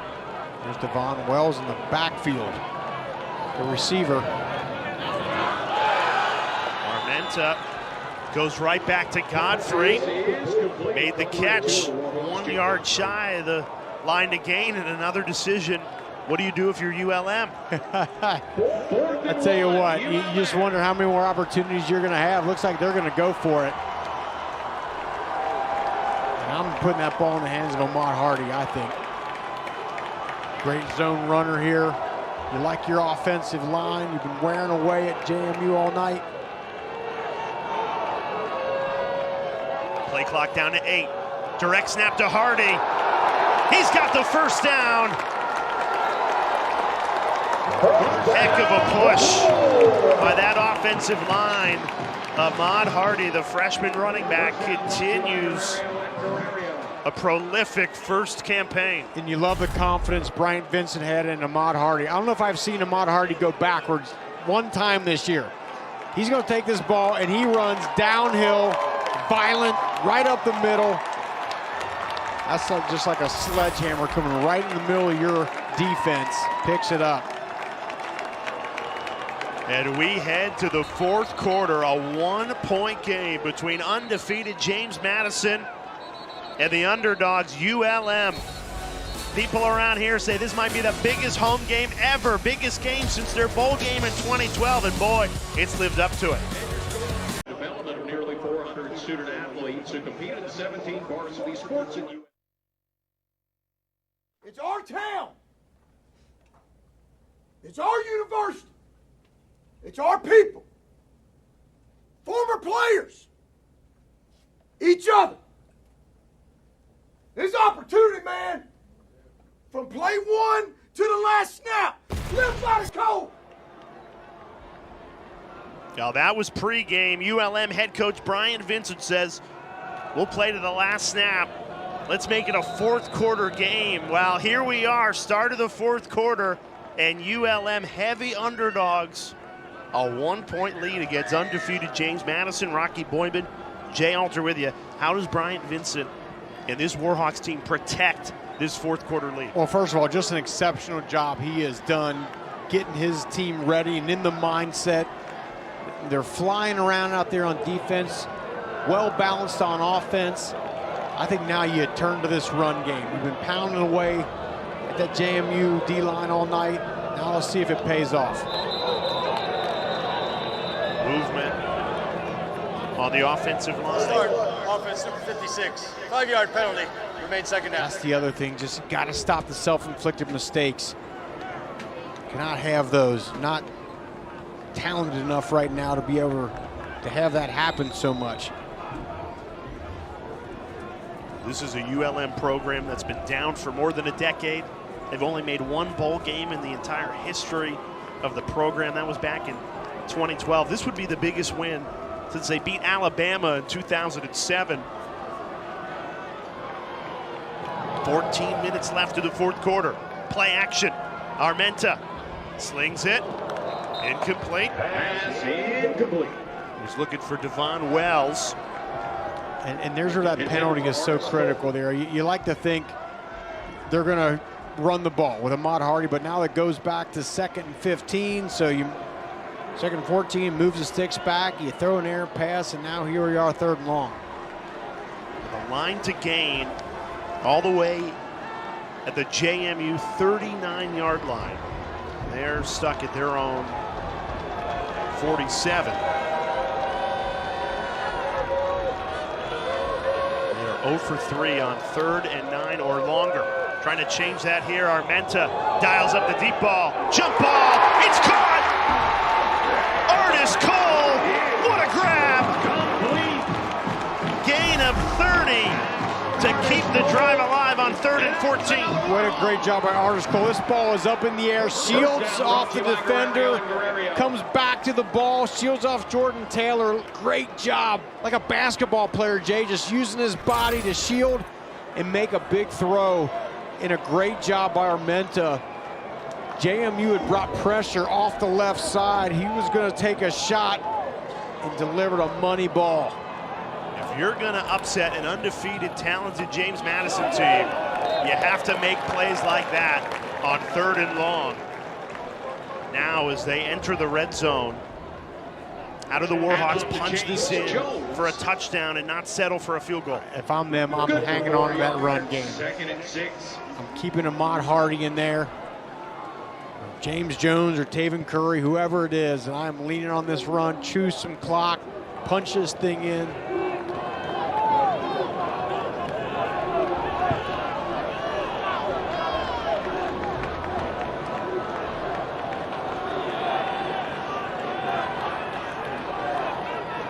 Clock down to 2.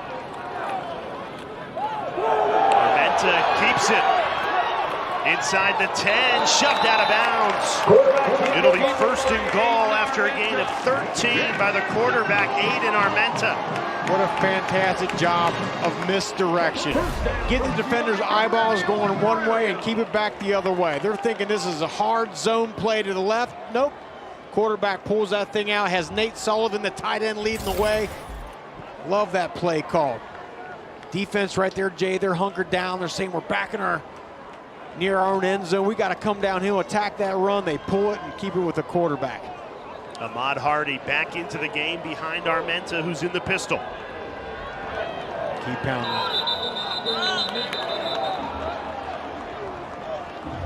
False start, offense, number 50. 5-yard penalty, remains 1st down.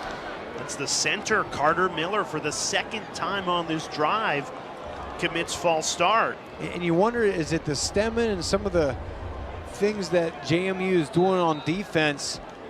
It has him a little twitchy out there. Can't have that, not this area of the field. You got to have 7 points right here.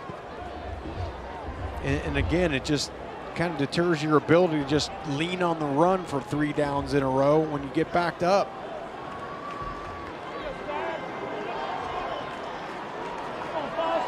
Play clock down to 2. And Brian Vincent has to burn a 2nd timeout. So ULM with only 1 timeout remaining in this 4th quarter. That could be critical. Yeah. You don't want to use your timeouts to, for things like that. You want to use your timeouts to be able to run more plays late in the game. And now they're not going to be afforded that opportunity, burning 2 of them. Remember, your college football Saturday continues over on ESPN, 10:30 Eastern, 9:30 Central. Number 8 Miami on the West Coast at Cal. What an awesome college game day that was at Cal.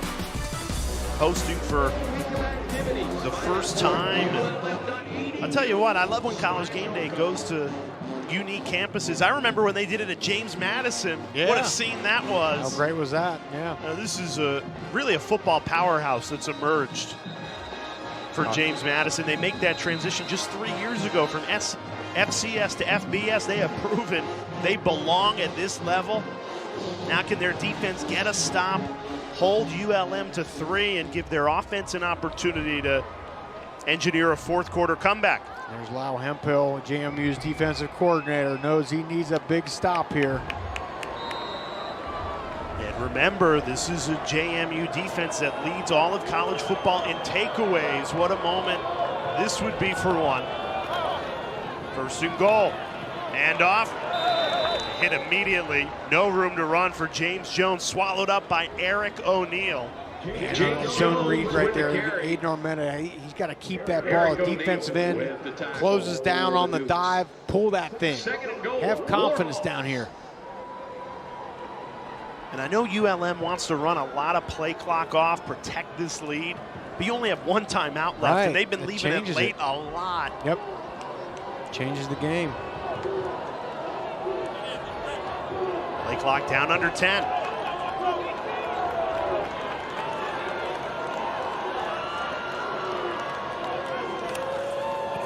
Play action. Armenta throws to the end zone. It's caught. Touchdown ULM. Jake Godfrey sprung free. And ULM goes in front by 7. And what an exceptional route. Bill Benoit loves that play right there with the flag. And an exceptional route by Jake Godfrey. Watch, he's going to come in motion, come down inside, so the corner thinks he's going back, and he bends it back across the formation. That's just not something that DJ Barksdale was expecting, coming back across and deep. Love that play call.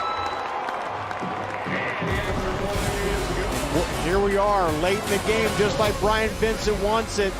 They need a touchdown, and they got it. Aiden Armenta to Jake Godfrey, 21-13 ULM. What a week it is in sports. Our week starts with Monday Night Football, Saints at Chiefs. And then NHL opening night, Bruins at Panthers, Tuesday 7 p.m. Eastern, and then Thursday, the WNBA Finals begin. Busy week as ever here at ESPN. Happy to be with you in Monroe, Louisiana, where we have an upset brewing. The ULM Warhawks, a team that only won 2 games all of last season, have James Madison on the ropes. Undefeated JMU down by 8 with the ball. We just told you, busy week in sports. NHL opening night. We highlighted that Bruins-Panthers game at 7. Before it, Blues-Kraken. And then Chicago taking on Utah. The Utah Hockey Club begins their tenure. First season playing hockey in Utah. That's 10 p.m. Eastern time on Tuesday. All right, Alonzo Barnett, he's been special the last 2 weeks. He's got to be extra special tonight. If not played well, it's up to the quarterback to get things changed. He has been pressured all night long, forced to throw it away again. And a pass. He has been pressured, Jay, all night tonight. Devontae Wells, Tyrese Hopkins. It is such a fine line because you got to pressure him. You can't let him just sit back there and pitch and catch all night, but you got to do it in a controlled way where he can't break the pocket and beat you with his legs. Even though ULM is in control of this game, an 8-point lead, it's still just a 1-score game, so the opportunity is there for JMU. But Alonzo Barnett, this Duke's offense has not scored a touchdown since their opening drive. Barnett trying to get something going with his legs. That's how he scored the opening touchdown, a 27-yard quarterback run. That one went for 9. Do you want to see them go to Barnett, design run more? I called for it earlier. I think that's exactly what you need to do. Go with what's working. You've got a dynamic athlete back there that is such a weapon in the pass game, but he is in the run game too. I'd keep him running. You let him make plays out there.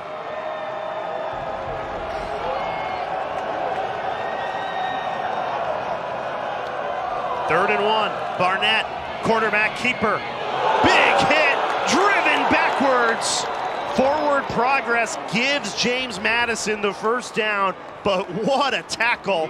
Tyrese Hopkins laying some serious lumber. Wow. And you're right, forward progress is going to give to him. Watch this hit. Coming downhill, bang, right there, lowering the shoulder. Tyrese Hopkins. Hear that hit. Whew, all the way up here. But Barnett, he'll take the hit because it means first down, James Madison. George Pettaway in the backfield. Barnett set to throw. Good pressure, but well protected. Gave Barnett time to deliver the throw right on the money to the tight end, Taylor Thompson. That time the offensive line dealt with the pressure well. They've struggled in that area for the first 3 quarters. They dealt with the pressure well, and also the poise by Alonzo Barnett back there. Eyes always moving, finding the open guy. Barnett once again forced to throw it off his back foot. Carl Glass Jr. snuck through the offensive line. I mean, more often than not, Barnett has been on the run tonight. He has. You look back at the last couple games, North Carolina and Ball State, he was just camping back there, looking over guys, going through 3 and 4 reads of his progressions and finding the open guys. Not been able to do that as much tonight. Give that man some credit. Ernest Hill, defensive coordinator for ULM, with a heck of a game plan. Hill's defense has forced 5 pressures, 3 sacks, 1 batted ball. JMU goes to the ground game into ULM territory. Pettaway sets up a 3rd and manageable here.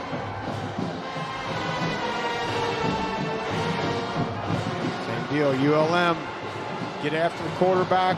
Don't open up any rush lanes where Alonzo Barnett can escape. D-line's got to close those things down. There's just 3 defensive linemen and then 5 defenders in black jerseys behind them. Where are they coming? They go to Petaway, trying to churn those legs. He stopped a yard shy of the first down. Needed to get to the 44, stood up at the 45. Steven Swain, the junior linebacker, got there to make the stop at 4th and 1 here. What do you do if you're Bob Chesney? I think I would punt this ball away. He got 3 timeouts. I'm just not sure. They're 0 for 2 tonight on 4th down. But he leaves Barnett and the offense on the field.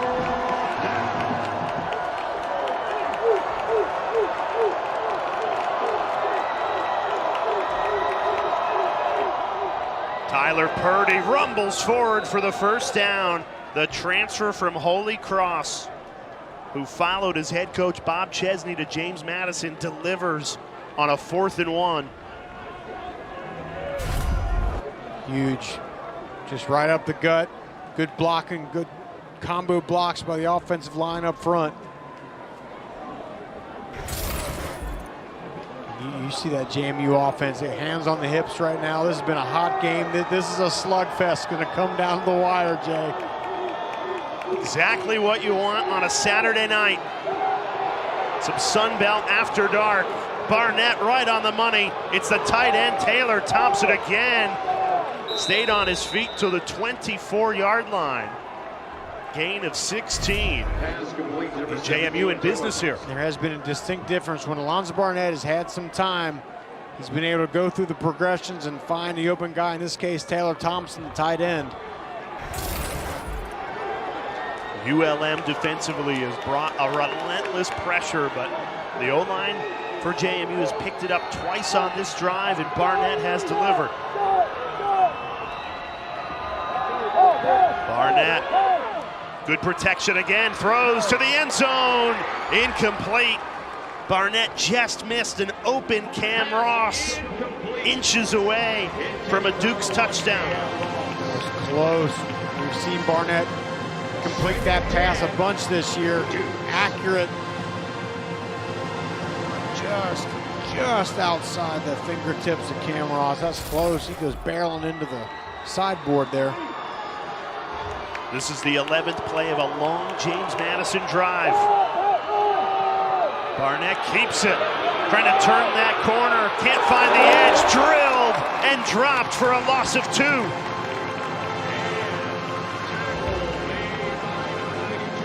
This defense can run. And rather than take a loss there, why don't you throw that ball away? But watch this ULM defense fly to the ball. James Smith, a great job at defensive end, coming straight down that line, getting after the quarterback.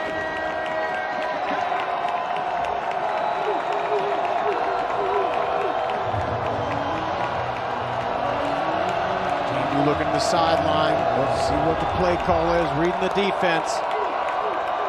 3rd and 12, Barnett loads up, fires, it's caught. Thompson again.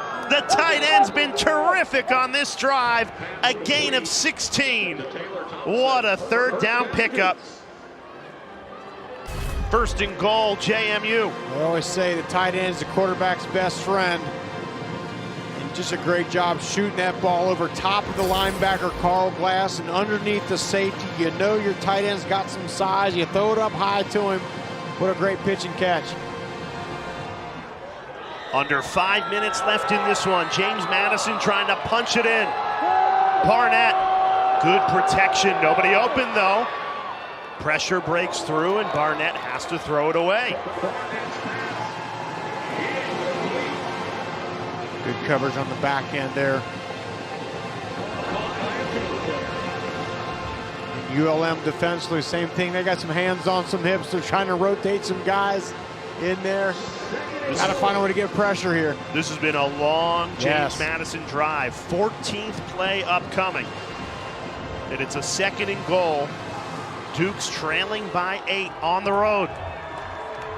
trying to keep this undefeated season alive in a hope at the college football playoff. Running left, Barnett has blockers, ankle tackled, stretching forward, and he's marked down inside the 1. David Godsey, a touchdown saving tackle. Great job, quarterback design run all the way. That ball is in Barnett's hands, and he's saying, let's go, trying to find a way to pay dirt. Got to give it to Barnett again here, right? Got to go right here, yeah. At least give him a run-pass option down here. Maybe roll to the right. If the pass ain't there, let him shoot that thing in there with the run. Direct snap, Tyler Purdy bulldozes into the end zone. Touchdown, James Madison. They cut the ULM lead to 2, so a chance to tie if you convert the 2-point attempt here. You absolutely go for 2 here. 4 minutes and 4 seconds left. And this is where during the week of the game, Jay, you practice a gotta have it play, a 2-point play, something with a great design to it. But I would give Alonzo Barnett some sort of run pass option here. Barnett throws, and it's incomplete. ULM protects the 2-point lead. What a stand after allowing the touchdown. They stop the 2-point conversion.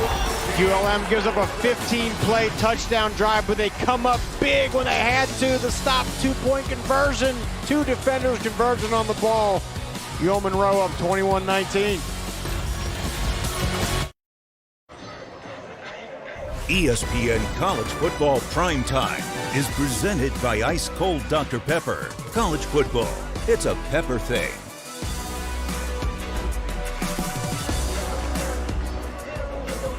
First-year head coach Brian Vincent called out the ULM fan base and the Monroe community and said, we've got an undefeated James Madison team coming into our place. We have an opportunity to really put ULM back on the map after a decade of losing, an opportunity to go 4-1 for the first time since 1993. And for James Madison, they're trying to work their way into maybe being the group of 5 team represented in the college football playoff, but they'd have to find a way to win this game. So trailing by 2, they're lining up for an onside kick. They decide to squib it down the middle of the field, and there's a flag that flies at the 30. Not sure I get that. Line up for an onside kick and then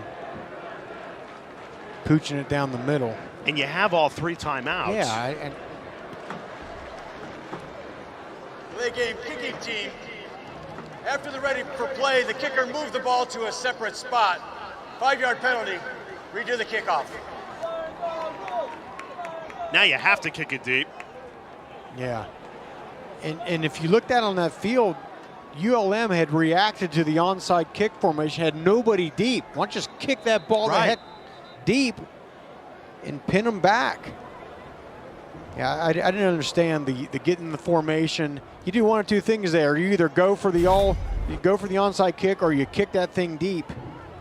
And look at this. He moves the ball slightly. That's where the delay of game comes in. Do it again here.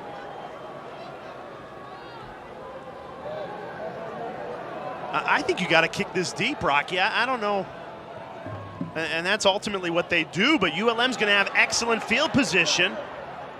They run it back to midfield and take a knee. You had an opportunity to try and pin them back at their own 20. Instead, ball at the 50. ULM clinging to a 2-point lead. You do not want to miss this finish.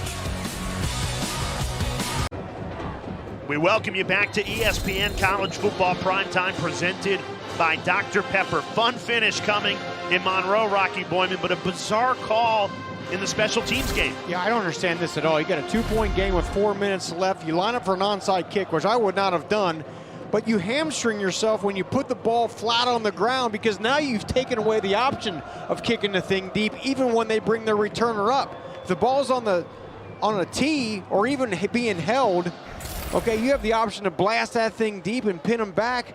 And if you're going to give them the ball on the 48-yard line, just go ahead and try the onside kick.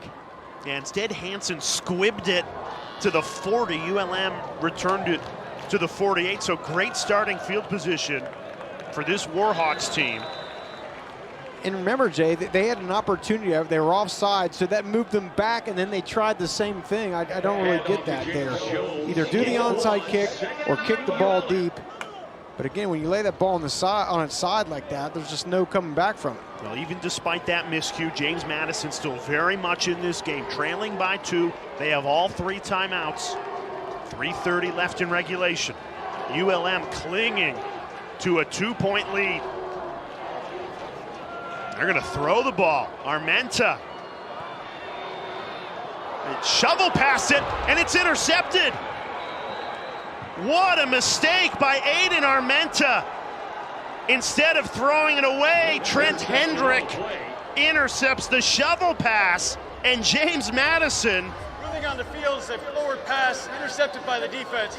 First down, James Madison. JMU football. And what a critical error here. Aiden Armenta rolls to the side, but Jacob Dobbs, the great linebacker, coming down on him. And just to throw that ball. And I just don't think Jake Godfrey even thought the ball was going to come to him here, because... Well, even if it's an incomplete pass, that's a bad decision because the clock would stop. Right. If you're Armenta, you just have to go down, run pick clock, up what or you force can. JMU to... Wow. Now, did that ball hit the ground before he secured it?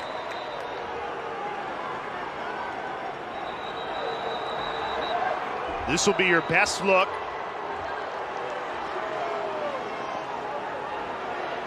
Oh, that looks like that ball hits the ground before he has control of it, before his hands are underneath it.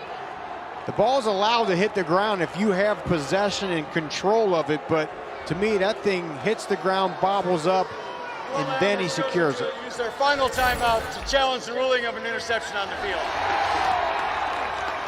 So ULM uses their final timeout to challenge this call. Prior to the initiation of the timeout, replay initiated a review of the previous play. And then the official corrects it. The replay had intervened. So they saved their timeout. They saved the timeout. That's critical. Yeah. So the ruling on the field was an interception. So you need indisputable evidence that that ball hit the ground. And Hendrick had both of his hands there in position, but does this ball hit the ground? To me, that ball pops up. Yeah, right there, you see the ball pop up. That's going to get overturned.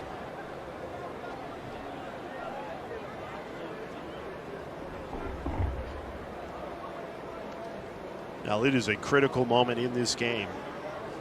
James Madison trying to keep their undefeated season alive, trailing by 2. It was ruled interception on the field, so it would have been James Madison ball. Instead, it would be 3rd down for ULM. I think you're right, Rocky. I think there's enough evidence there to overturn this call. Yeah, this is going to get overturned. And what a fortunate turn of events for ULM.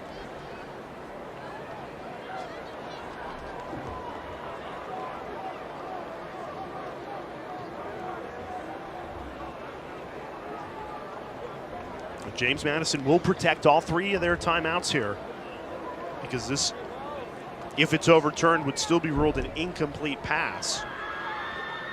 And a head-scratching decision by Aiden Armenta. After review, it is an incomplete pass. It'll be 3rd down at the previous spot. Here we go. You thought it was going to be an interception by Hendrick. Is going to go in ULM's favor. That was the correct call.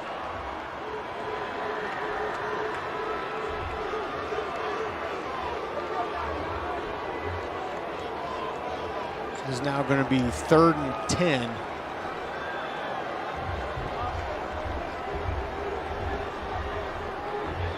Third and 10, Warhawks.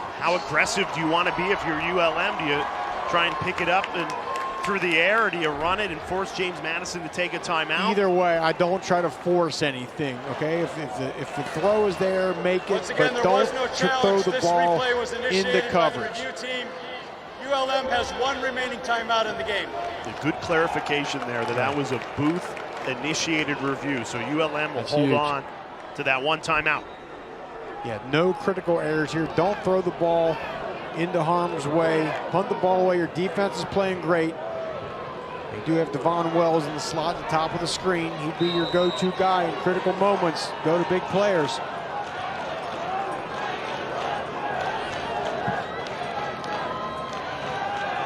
James Madison sends 4. Armenta throws. Nobody home. Pass is incomplete. And this will bring up 4th down, and James Madison did not have to use any of their 3 timeouts on that stop. Brian Vincent wanted a pass interference call. He's not going to get it. But you're right. I mean, think if Aiden Armenta had just gone down there, and if they're able to run the ball, that clock is going to dip close to 2 minutes, or at least force JMU to use a timeout. Instead, they don't have to use any. Well, the freshman punter has pinned JMU inside their own 11 3 times tonight. He'd love to do it a 4th time. Returnable, Ymir Knight goes out of bounds just shy of the 20. So 3 minutes and 4 seconds remaining. James Madison with the football, trailing by 2. They have all 3 timeouts. So you don't have to go full hurry-up offense here, Rocky. No, you can take some time here, get your correct play calls. But this is Alonzo Barnett's time to shine. Been a heck of a game. He ran that opening drive in, ran for a score. You're thinking JMU's just going to roll all night tonight. It hasn't happened. This ULM defense has been for real. But they got one more stopping. Fun finish here in Monroe. A little Sun Belt after dark. First down run. Goes for a gain of 5. You know, the last drive for Bob Chesney's offense was a touchdown, 15-play, 75-yard drive, but it took 6 minutes and 26 seconds. You don't have that much time here. 2:40 remaining.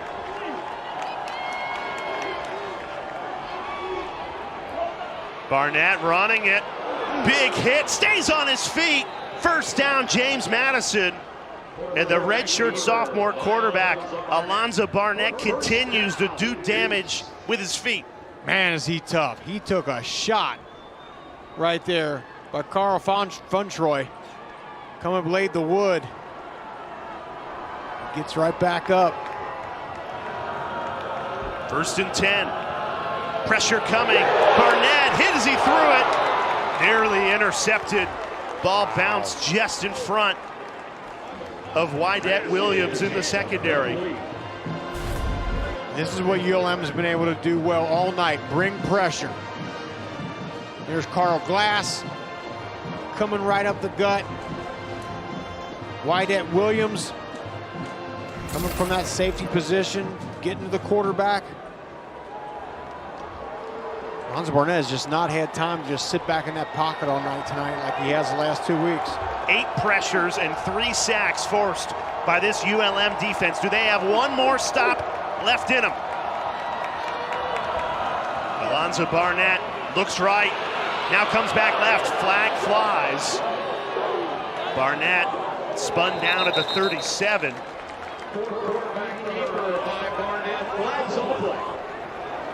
That's in the area where it's usually holding.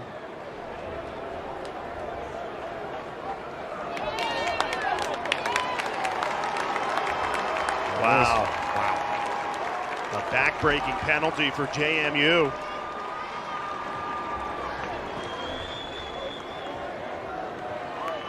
Two-minute timeout. Hits Monroe. First-year head coach Brian Vincent trying to deliver a huge win against undefeated James Madison. Don't miss it.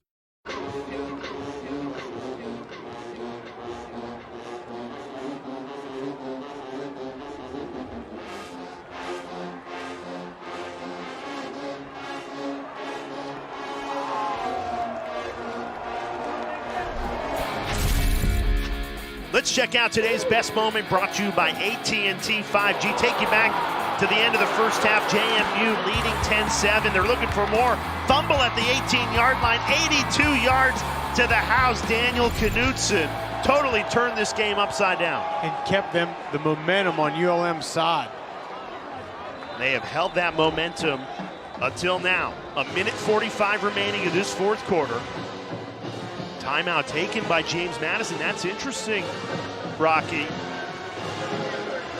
because we figured maybe they would hold all 3 timeouts, because if they don't get the first down, you punt it away. You can take the 3 timeouts. Yeah, you and I were talking during the break here. I think if you don't pick it up, you save 3 timeouts. You still have the opportunity to punt the ball away, make a stop, use your timeouts.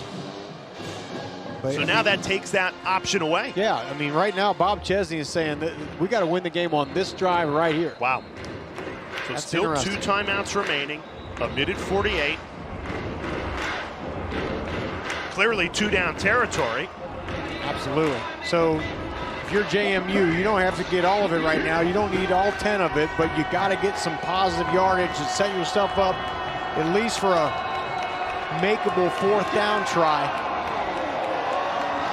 Lonzo Barnett has struggled in the passing game, just 18 of 38. Throws, and it's batted away, incomplete. Great coverage, David Gotze. And that sets up a 4th and 10.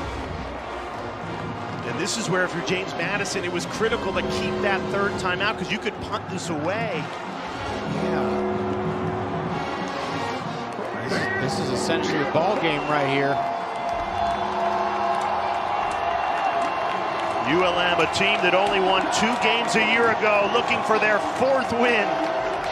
Would be the best start since 1993, trying to get Barnett off the field. He throws, it's dropped! Turnover on downs!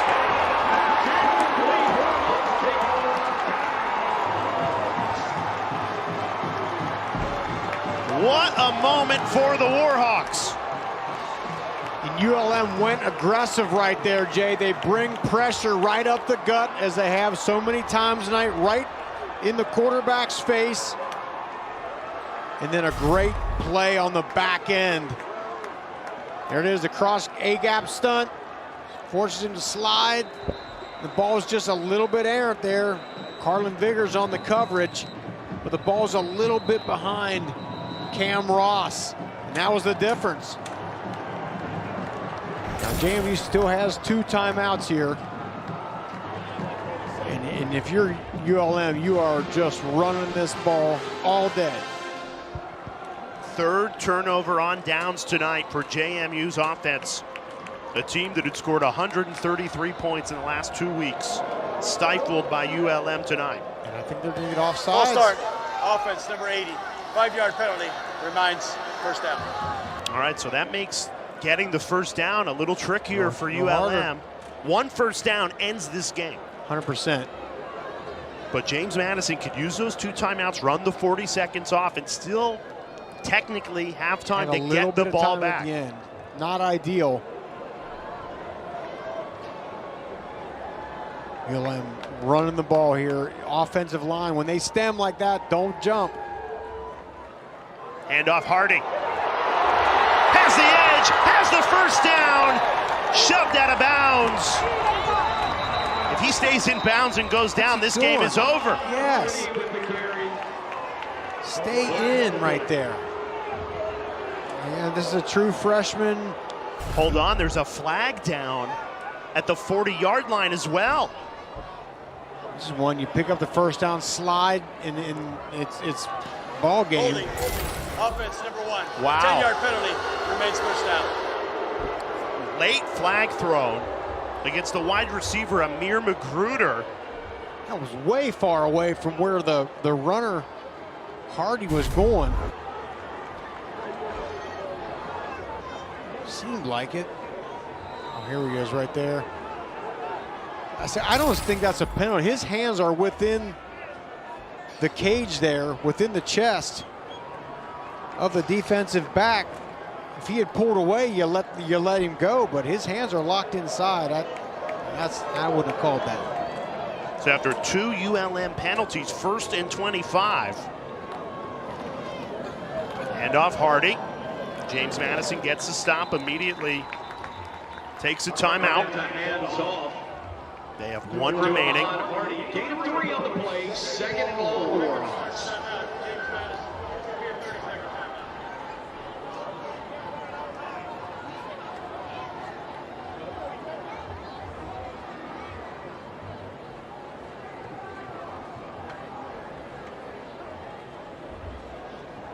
Right now, Bob Chesney, along with Lyle Hemphill, telling that defense, hey, be stout, but hey, let's knock, let's slam, let's punch away at that football. That's what they're so good at. 13 takeaways coming into this game.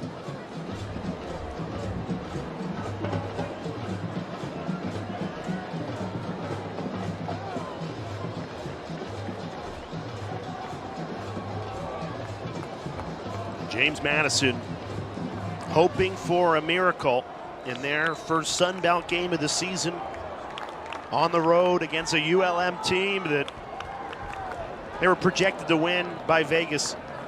1.5 wins was their over-under headed into the season. They've already got 3. They're a minute 24 away from a 4th. KMU burns their final timeout after a gain of 6. In best case scenario for James Madison is you're going to get the ball back with about 35 seconds left. That's best case scenario. Yeah, about between 30 and 40 seconds is what you'll get the ball back with. But with no timeouts and having to go at least 70 yards. One thing we know about JMU is they're good at the deep ball. We've seen it a bunch this year. A couple of JMU fans can't believe what they've seen here tonight.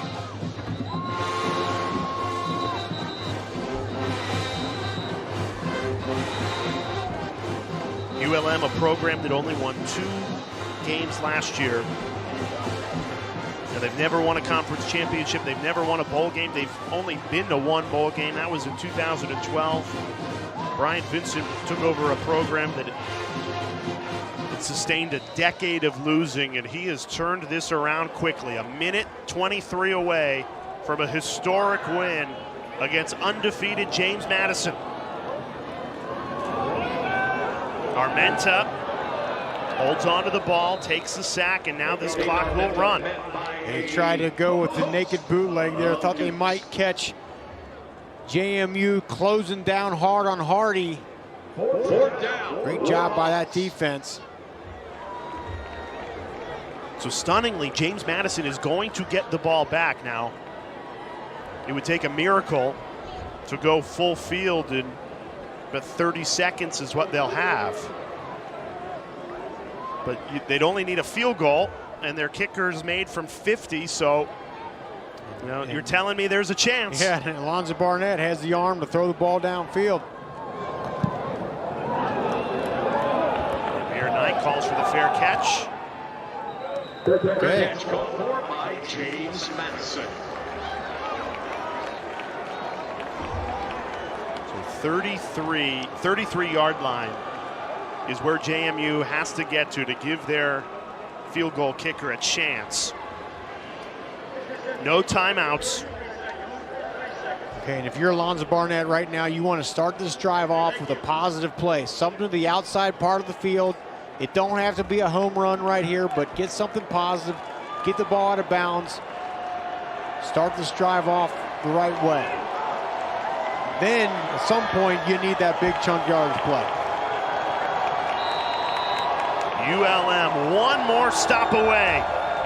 30 seconds away from a historic win. And that pass is incomplete. That's what they're trying to do, is trying to start off 5-yard completion, get the drives, some momentum. Weren't able to convert. Right now, ULM on defense, you're talking, communicating to one another. Nothing over our heads. Don't let anything get behind you right here. Got 2 safeties deep. Keep everything in front of you. Barnett throws incomplete again. He has been off tonight. The quarterback that came in with 10 passing touchdowns in the last 2 games. 24 incomplete passes tonight. He's coming off a performance against Ball State where he was completing the ball about a 72% clip. There's Ernest Hill, ULM's D coordinator, saying, come on, give me 2 more downs here.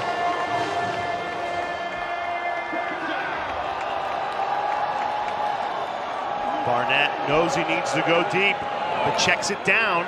That's a first down for James Madison, but the clock is working against you. 19 seconds remaining. First down, James Madison.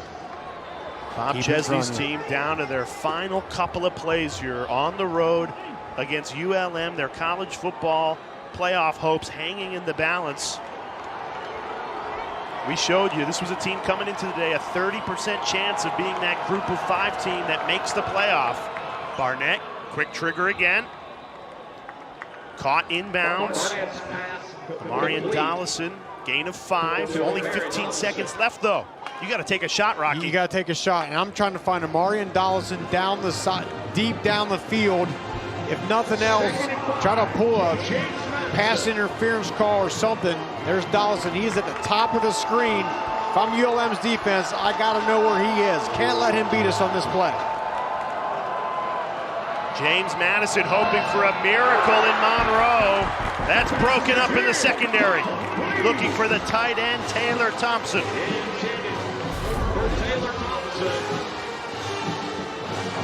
They were trying to find Thompson over the middle of the field. That was Wydette Williams. Good job breaking that thing up. Thompson's been fantastic in that intermediate range over the middle.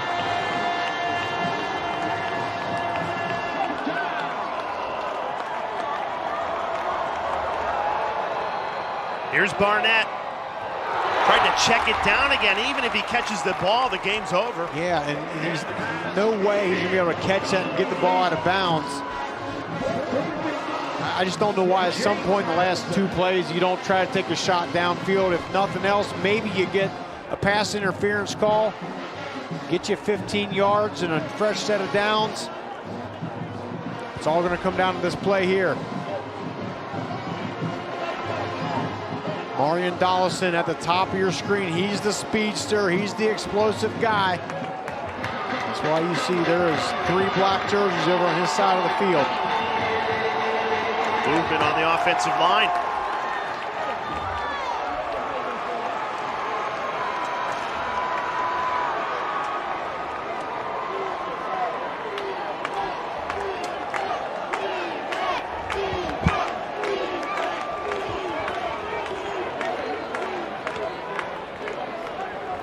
If I'm ULM, I'm dropping another safety back deep. I'm going 3 across here. 5-yard penalty, remains 4th down. Making sure there's no way there's a wide receiver in white streaking down the field.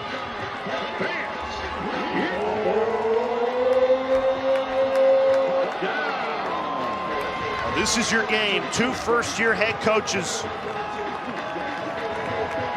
And ULM can feel it. Bringing Dollison down toward the bottom of your screen here. Barnett just throws it away. And ULM has done it. The Warhawks are going to be 4-1 for the first time since 1993.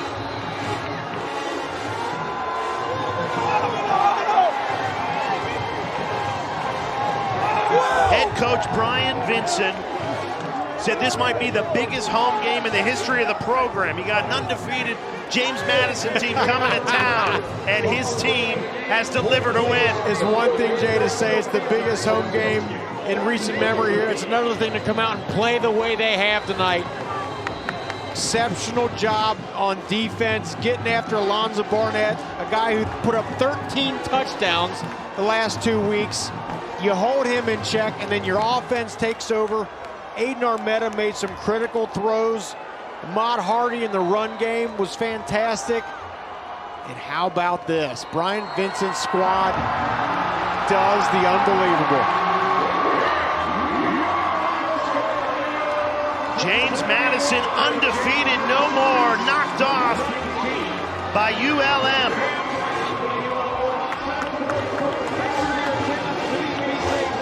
What a win for first-year head coach Brian Vincent. Brought in 73 new players, got them to believe in one another, and it shows up on a Saturday night to knock off one of the group of 5 powerhouses in James Madison. Brian Vincent, we were around this program all day yesterday, Jay, and that guy had belief. And the rest of his team had some belief, and they came out here and played a great game of football, got it to the fourth quarter the way he asked his team to do, and then from there shut that thing down. Not easy to win on the road in conference.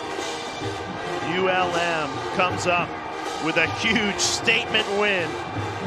What a game. Final score, ULM 21, James Madison 19 for Rocky Boyman and our entire crew. I'm Jay Alter saying so long from Monroe.